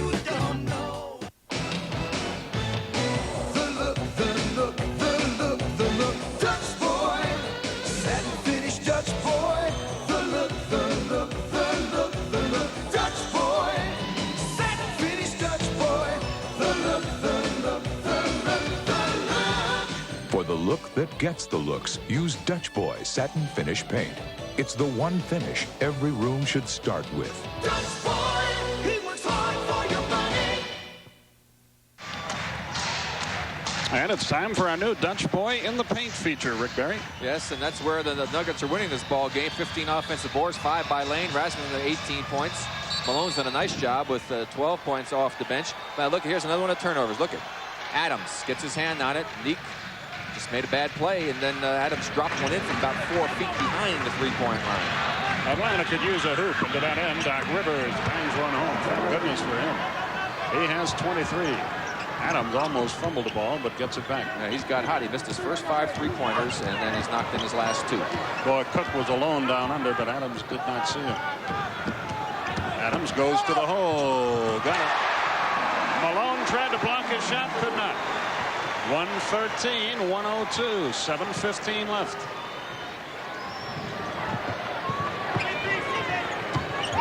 Dominique dishes it off. Webb. It's a 2-point basket. 113, 104. Spud has been quiet. Now has 10. And now it's up to the defense. Rasmussen over Malone. Good again. See, that's the problem. Moses had it hedged because he had to try being in position to help if Adams drove. That was just enough for Adams to see that Rasmussen was open. And trading baskets with these guys isn't going to get it done now. Spud tries again. Good again. 9-point game. 2 baskets in a row for Spud. Here comes Adams. Well, he doesn't ever appear to get tired. Not this time, but Wolf kept it alive. Malone comes up with a good effort by Joe Wolf. Comes to nothing for Denver.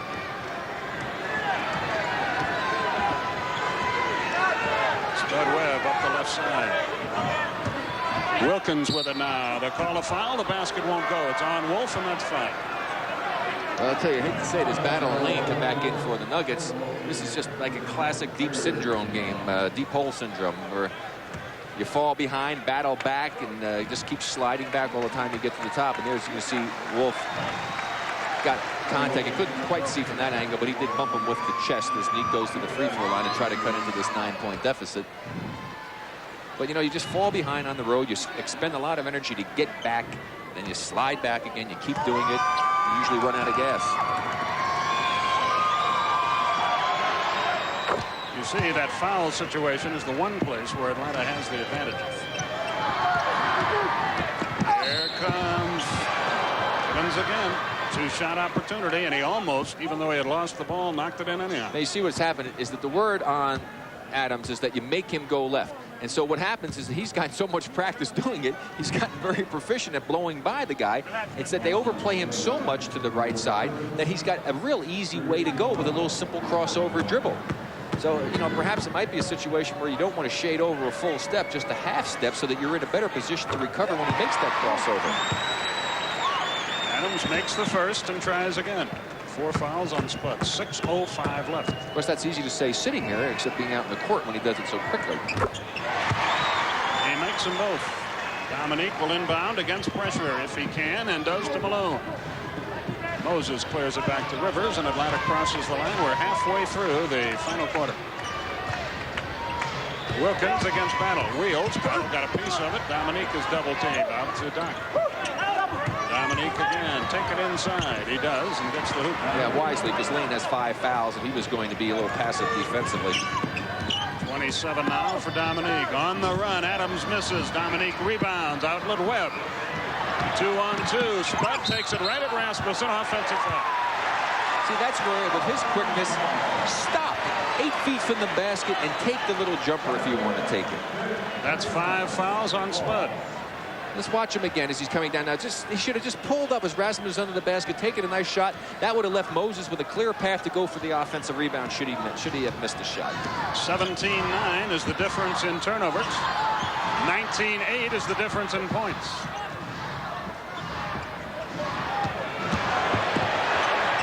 Oh, what a move, though he missed. And the rebound Atlanta, and a foul on Reggie Williams, and he's angry at himself for missing the layup, and thus the foul. Well, watch again. I think they called the foul on Rasmussen as we watch Williams make the nice move on the reverse. Didn't quite get it high enough on the glass, and over the back, you saw Rasmussen coming in for the foul.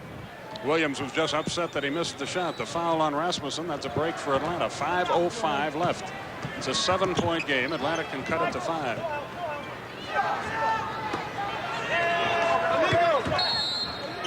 Illegal defense, I believe. They're counting the basket. Wait, what are they doing? Certainly not. I hope so, but I don't think so. Oh, they're basket goes and negate the illegal defense, and they let the basket go because he was going to call it as the play went. That is a big break. Because the whistle blew and everybody stopped, and that gave him an easy layup. Sure did. Thank you. And Paul West didn't complain on that one. I think that he had good reason to be up. 117-112. Atlanta within 5. A lot of time left. Wilkins almost stole it. 12 on the shot clock. There he goes again. Adams through the foul. He just tears into the lane and dares you. Got banged on the right elbow that time. Maybe the funny bone. I don't know. Again, somebody did send me a letter, some doctor telling me why it was called the funny bone. Well, why don't you share that? Well, because I forgot.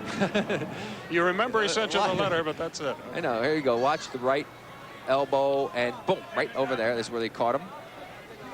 That came down right there is where it was after he came down with Neek grabbing onto it. And those of you who have hit your elbow hard know that you get that dead feeling all the way down into the fingertips. Why is that? There's a bone that's called something that it's almost like saying funny. That's why. Funicular or something. I don't know. Okay, Rick. Let's forget it. Liberty and Williams. Forget I brought it up. Joe Wolf checks in. Lane out of the game. Well, you see why Adams has gotten to the free throw line almost 13 times a game in the last 5 ball games. He's been a real force offensively, averaging almost 36 a game. Last 2 ball games, he was up in the 40s. Had his first triple-double in the last game. He's a tough little guy, boy. You got to give him a lot of credit. 119-112. 4:40 left. That's an eternity in the NBA.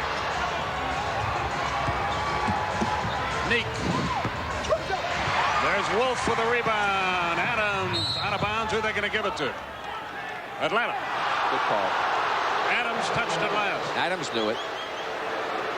Paul Westhead, if you're a friend of his, send him a collar stay. He's in trouble. There's the long pass. Now watch it. It'll touch the hand of Michael Adams and just go off out of bounds. Atlanta could use a hoop. Rivers not this time. Rasmussen with this rebound. Here comes Adams again. Ahead of the pack, Battle. Knocked away out of bounds. Who gets it? Farrell saying that he knocked it off of Battle's leg, and that's what the call is. And Atlanta gets the ball again. Good and hustle. again, Denver can't get a shot up. And a good hustle by Farrell, because they needed that play, because it was, again, transition defense. They might have been beaten, but there goes Dwayne to come in from the backside, because he was beaten on the play. And I think Doc might have drawn the foul had the ball not been knocked away. Again, Atlanta can move to within 5. 4:05 left. Against Wolf, Wilkins. Oh, tough break. Wouldn't go for it. Wolf with the rebound. Here they come again. Less than 4 minutes. Rasmussen can't unload at the moment. Now does to Adams. 12 on the shot clock.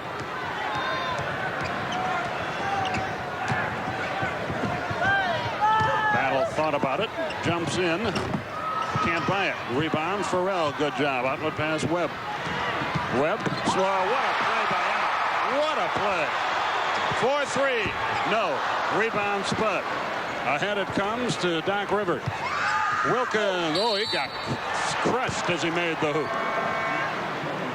Reggie Williams will check back into the game. Watch Neek again on this move as Doc Rivers looked for the shot. He's thinking about the three-pointer, but he decided to go to Neek inside, and Neek just challenges Rasmussen. Made a good move laterally, as you see when he planted. He saw Rasmussen had come and established himself. Had good lateral movement to get away from Rasmussen and draw the foul. He's gone. The 6th foul on Rasmussen, who leads with 20 points and 8 rebounds. Boy, that's a big break for Atlanta.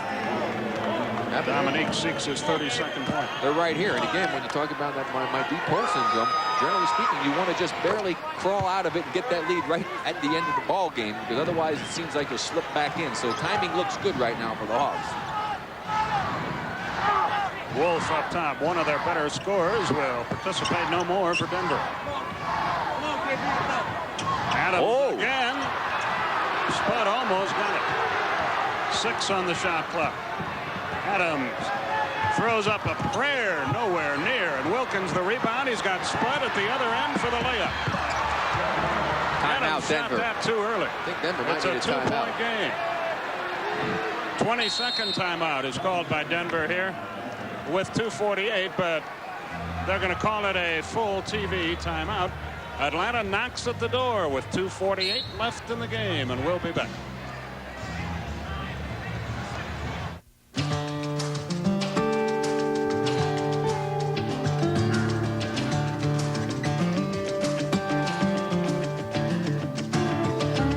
The Lexus LS400 is equipped with a very sophisticated suspension system, which makes it seem like it's riding on rails, even when it's not.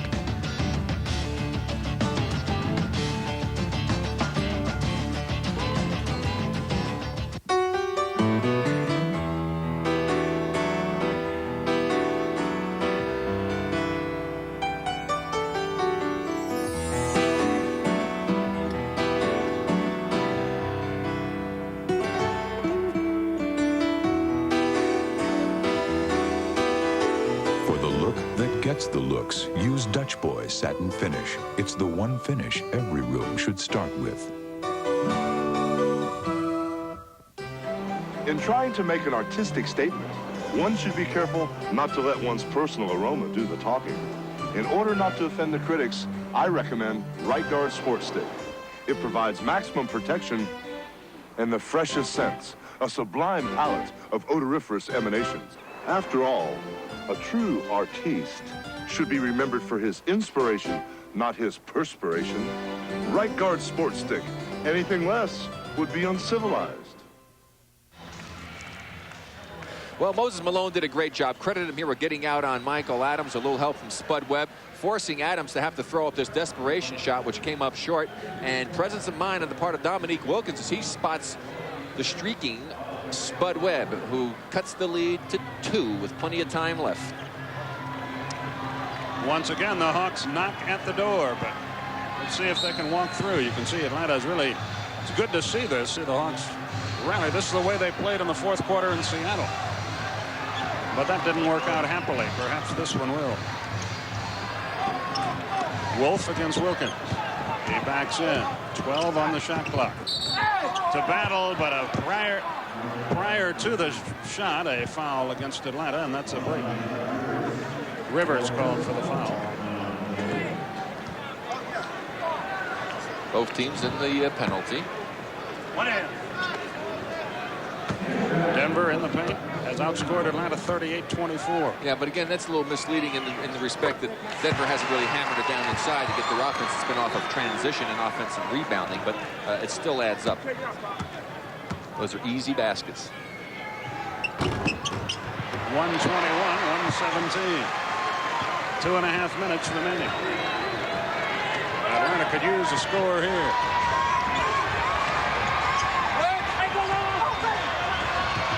Rivers, Webb. He got hit. Malone tips it in. That was close to offensive basket interference, but no call. Big basket for Moses, 2-point game. Cook against Malone. Adams against Webb. Adams into the lane. The little runner is short. Atlanta, if they can get this rebound, can tie the game. Webb against Reggie Williams. Throw it up in the air to him. Oh, just out of bounds, belonging to Atlanta. No foul is called. Again, he hit past, didn't he? Yeah, I mean, Neek was streaking down the right side wide open, and Spud continues to want to challenge. He's got now just throw it up in the air. Look at Reggie's totally committed. He would have had to do a 360 to get to Neek. They were really lucky that time. 22nd timeout is called here by Atlanta with 1:55 remaining in the game. Here's a better Atlanta angle. will have a chance right to tie now. it. Throw it up. That was perfect play. There's no way that Neek wouldn't have been able to get a dunk on that, or certainly an easy 2. So the Hawks talk things over. This is one of those situations where you feel like if you can ever tie them, you got a chance to win it. This program, authorized under broadcasting rights granted by the National Basketball Association and the Atlanta Hawks, and is solely for the entertainment of our audience. Any publication, reproduction, retransmission, or other use of the pictures, descriptions, and accounts of this game without the express written consent of the NBA and the Atlanta Hawks is prohibited.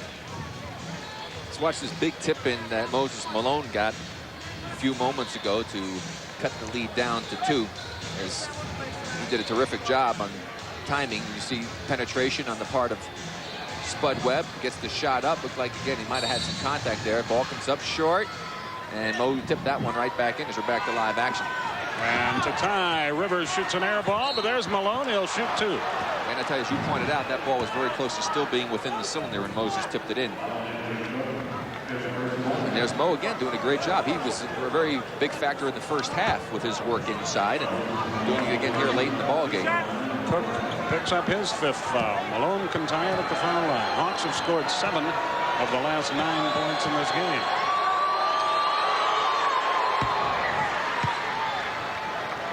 It's a 1-point game.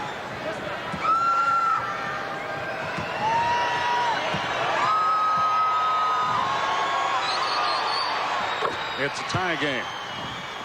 Denver has won 5 in a row. The Hawks have lost 5 in a row. The last time was at 85. It's now at 121. Reggie Williams works against Spud. Wilkins tried to steal it. Wolf comes away with it. 10 on the shot clock. Trying to post Spud up. Bad shot. That was partially blocked. Williams, the rebound won't go. Next rebound, Atlanta. Hawks can take the lead. Wilkins ahead to Rivers. Back to Wilkins. There he goes. No good. Rebound. Yes. And a foul. Yes. Big play by Dominique. Great hustle. Reggie Williams picks up the foul. Atlanta by 2. 34 for Wilkins, who was quiet in the 3rd quarter, but has come on strong in the 4th. Here we'll see the play again. Neek comes in. Nice move. Just to hit the back of the rim. Moses kept it alive. Neek in the right spot. Got body contact and was able to lay it in. Lane about to check back into the game, and that hurt.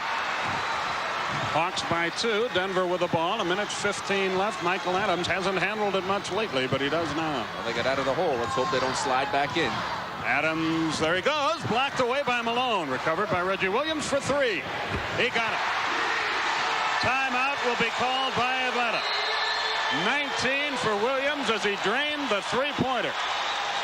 1:03 left in the game. The Nuggets by 1. We'll be back. Sunday morning on TBS, World War II. In the wake of Pearl Harbor, one battle will decide the war in the Pacific. Henry Fonda, Charlton Heston, and Glenn Ford. Let's get to battle stations. Midway.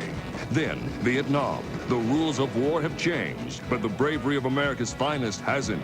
John Wayne leads the Green Berets. Midway, followed by the Green Berets. It all begins at 10:35 Eastern on TBS Sunday morning. We recruited some big-time sports heroes, tossed them Doritos Jumpin' Jack Cheese flavored tortilla chips, and said, hey, what makes these a winner? Cheese! Jumpin' Jack Cheese! Cheese! Cheese! Cheese! Jumpin' Jack Cheese! Cheese! Jumpin' Jack Cheese Doritos. Hey, if these guys have to eat their words, it's like, no problem. Doritos knows jack about cheese.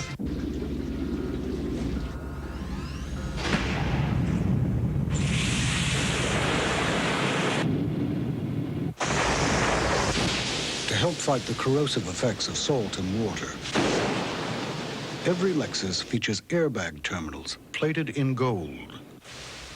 Of course, we might have used a less expensive material, but it wasn't money we were interested in saving.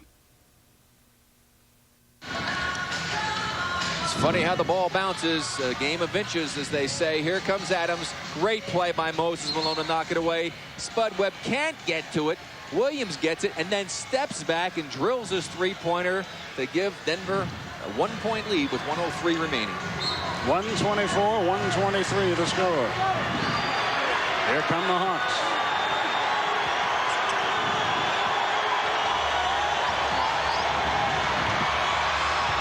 Meek against Wolf. No. Wolf the rebound. Adams with the ball. Foul on Dominique Wilkins. Now Denver can build a 3-point lead with 47 seconds left. Well, I tell you, Nick got a great opportunity. He's missed a number of these here, although he still has 13. There's the end of the shot, and Wolf with the big rebound as Nick just couldn't get it to drop in and picks up the foul. Wolf with 11 rebounds in this game. The North Carolina youngster has played extremely well. But Nick's had at least 3 shots that have just rolled off on that similar type of move. 2-point game.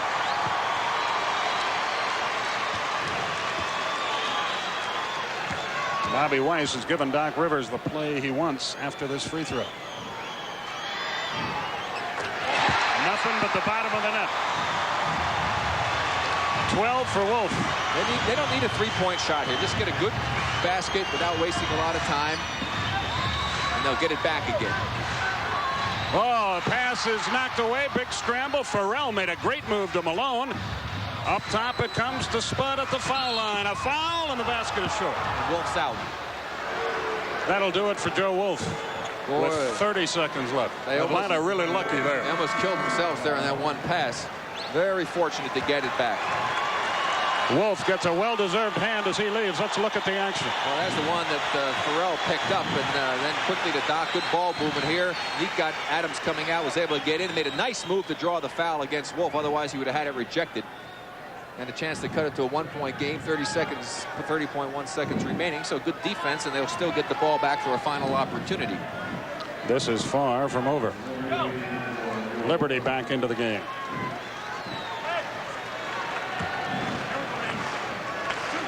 They have a very small lineup in there. As Lane's in there also. Probably have Lane because of his rebounding ability. Offensively, that is. 2-point game.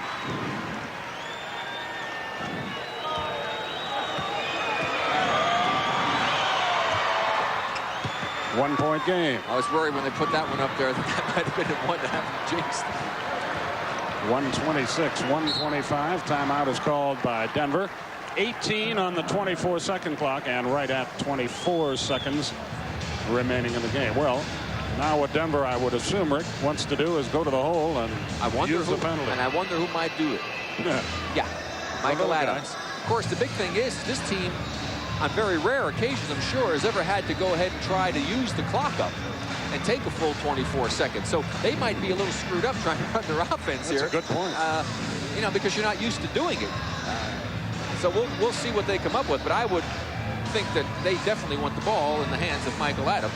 wouldn't be surprised if he gets the opportunity, if he doesn't try to deliver a knockout blow with a three-point basket. He fires them at all times and all game. But again, you have to play up on him, overplay him just a half step to his right, make him go back to his left side, send him to the middle with some help. You don't have Rasmussen in the game who can hit the outside opportunity jump shot. Wolf is not in the ball game, and hope that you're going to have to make him kick it off to one of the other guys to beat you. Maybe somebody like Elaine or one of the other players who are not that good on the perimeter. If the game were to go into overtime, you would really like Atlanta's chances because of the foul trouble, and the player is already lost by the Denver team. But there's a one-point spread, so right now that appears unlikely, though certainly possible. In the rebounding department, Atlanta's really turned it around here lately. Yeah, they in the second half have out-rebounded Denver 24-21, but they were manhandled in the first period, first half, that is. And right now, Paul West would obviously like to use up a lot of time on the clock and hope that they can get an offensive rebound. That's, of course, what they'd like to see Jerome Lane be able to do, because then if they do that, the Hawks are put in a position where they must foul. And Lane would be the guy they would almost certainly foul. And obviously, if you're the Hawks right now, Bobby Weiss is telling his guys, hey, whatever you do not foul Michael Adams when he drives or any other player, because we will get the ball back. And if they get it back, they'll take the timeout, get the ball at half court with plenty of time to set up a chance to win the ball game.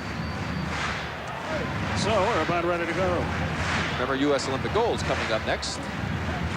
Lane, by the way, just a 37% foul shooter, so if he gets the ball, you might even gamble here on a steal, and if you commit the foul, take your chances. So yeah. I don't think you can make two. Yeah, that would be the guy that you might think about doing it to. Can Cook get it inbounds? Not yet. Knocked away by Webb. No time ran off the clock. Well, I guess 0.2 of a second. Cook again will try to get it in. Now Wally Rooney calls time.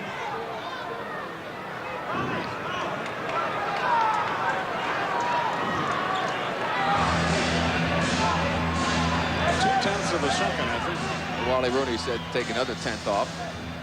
And took a second off the 24-second clock, apparently. Well, that 1/10 of a second clipped the 24-second clock. Williams, he fumbled the inbounds pass, comes away with it, and they get it in Adams' hand. 12 on the shot clock. 9 on the shot clock. Trying to clear it all out for him. Here we go. 4 on the shot clock. Williams, a terrible shot. Lane the rebound, tries to save it, threw it away. Atlanta gets the ball. Boy, were they lucky there. Lane did what they wanted him to do if he was in the game, to get the offensive board. Looked like he might have been pushed out of bounds. I mean, why, when he got the rebound, would he go out of bounds if he wasn't bumped? Let's take a look and see if we can pick this one up. I'm surprised that Adams didn't drive and they gave it to Williams to take that shot. Very, very surprising. There's the shot. Rivers with pretty good defense. Just comes up a bit short. Now there's Lane holding off. He's got it. He stubbed his left foot and he lost his balance. He was not pushed. The Hawks, if a split second later, would have fouled him, because that's the man that wanted to foul, but a break for Atlanta. Well, now it comes down to this. 5 seconds left. Atlanta has the ball. A field goal gives them the lead with little time remaining. Both teams have 1 timeout remaining, so if Atlanta scores, Denver will call time, get the ball at midcourt. But Atlanta has to score. And you see Bobby Willis. Well, I would assume that he's going to try to get the ball inside. And, of course, Denver would probably try to go and double up right away on that. But then you have enough time with 5.2 on the clock to still kick it back out and get an opportunity jump shot. I would want, the way he's been shooting, to have Doc Rivers be the guy that you try to get open to kick it back out to. We got another angle here on this one by Lane. Let's see if indeed he does get grabbed. They say that he grabbed onto his shirt. Let's watch here. Look at on the left part of the screen. You see somebody's already grabbing his jersey as he goes for this offensive rebound here. And that was obviously overlooked. But after the shirt was let go, maybe they were holding him back, and then they let it go, and he was pulling. He kind of lunged forward. The old rubber band effect.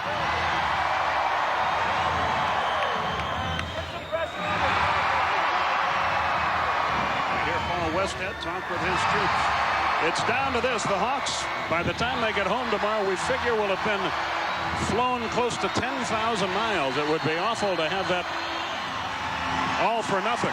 Well, I mean, on this road trip. Especially with being at home, where they have 14 consecutive wins, playing Cleveland, who is struggling, and then playing against Charlotte. A chance to win, get a 3-game streak going into All-Star break would be very, very fortuitous. John Battle checks into the Atlanta lineup. It's Battle, Farrell, Wilkins, Webb, and Rivers. Well, the way they're set up here, it's going to be very difficult to set up and go for an inside shot with everybody outside.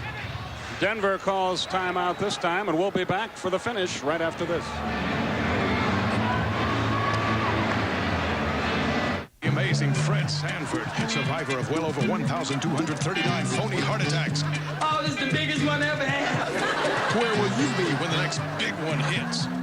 Sanford and Son, weeknights at 7:35 Eastern on TBS.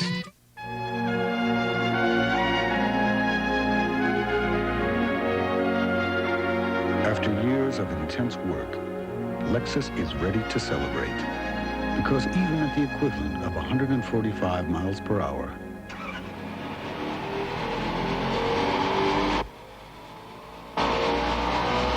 the Lexus LS400 is designed to stir the soul and not much else. Utah's mailman Carl Malone leads the Western Conference with 27.9 points per game. Woo! Mailman delivers! Utah postage is due in Minnesota. The NBA on TNT, Tuesday at 8. Bigger than life. Denver has the lead, Atlanta has the ball, and that's what's... And considering the way the Hawks have played, where they had about a 10-minute lull in the first half to trail by 3 going into the final half, and then 2 mini lulls in this second half, they find themselves with a chance to win the ball game on the road against a team that's been playing their best basketball of the season. So you can't ask for much more than that. Now it comes down to execution, something that obviously the Hawks haven't done all that well for extended periods of time, but it's a golden opportunity and be a very big win for the Hawks should they pull it off. Both teams are in the penalty here, so any foul gets Atlanta to the line for 2 shots. I would assume some screens will be set here to free someone. Here we go. Rivers, the trigger man from midcourt. Farrell could go right to the ball. Farrell could go right to the ball. They don't. They got the play set up. They look to Wilkins. Get it to Webb. To the hole. Knocked away. What? Spud gets it back. No, it's over.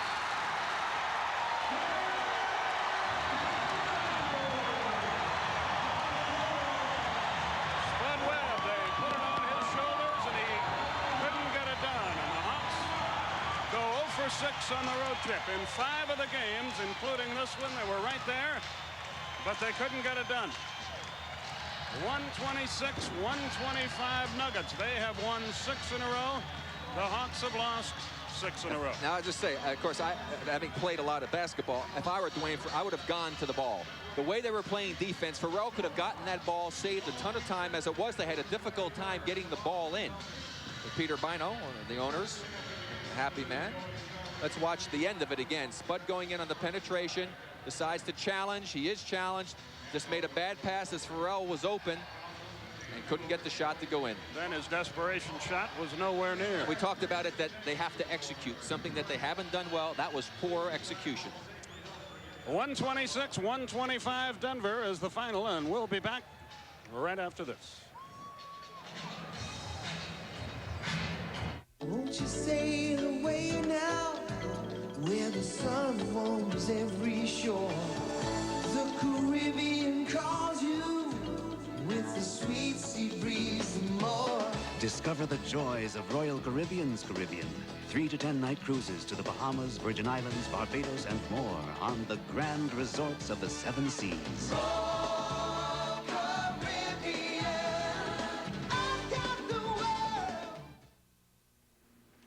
Every game I gotta wear all this stuff to protect my body. But I just slip into these to protect my feet. The pump from Reebok. Hey, I switched to the pump for support, protection, and a custom fit. Which means Boomer knows something that Bo don't know. Pump up and air out. Switch to the greatest sports performance shoe in the world. The Reebok Pump. Pump up and air out.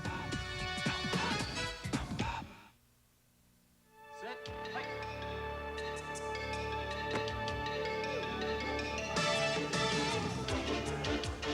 Why does one person excel above all others? Is it motivation, raw talent, desire?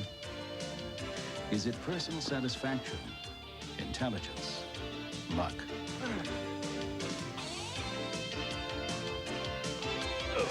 There's no magic formula, and there's really no secret. there is Soloflex. Because Soloflex is designed and engineered with one thing in mind, your body's needs. And we've created the finest, most complete, and simplest system to attain those needs. With Soloflex, the reward is yours. For a free brochure, call anytime.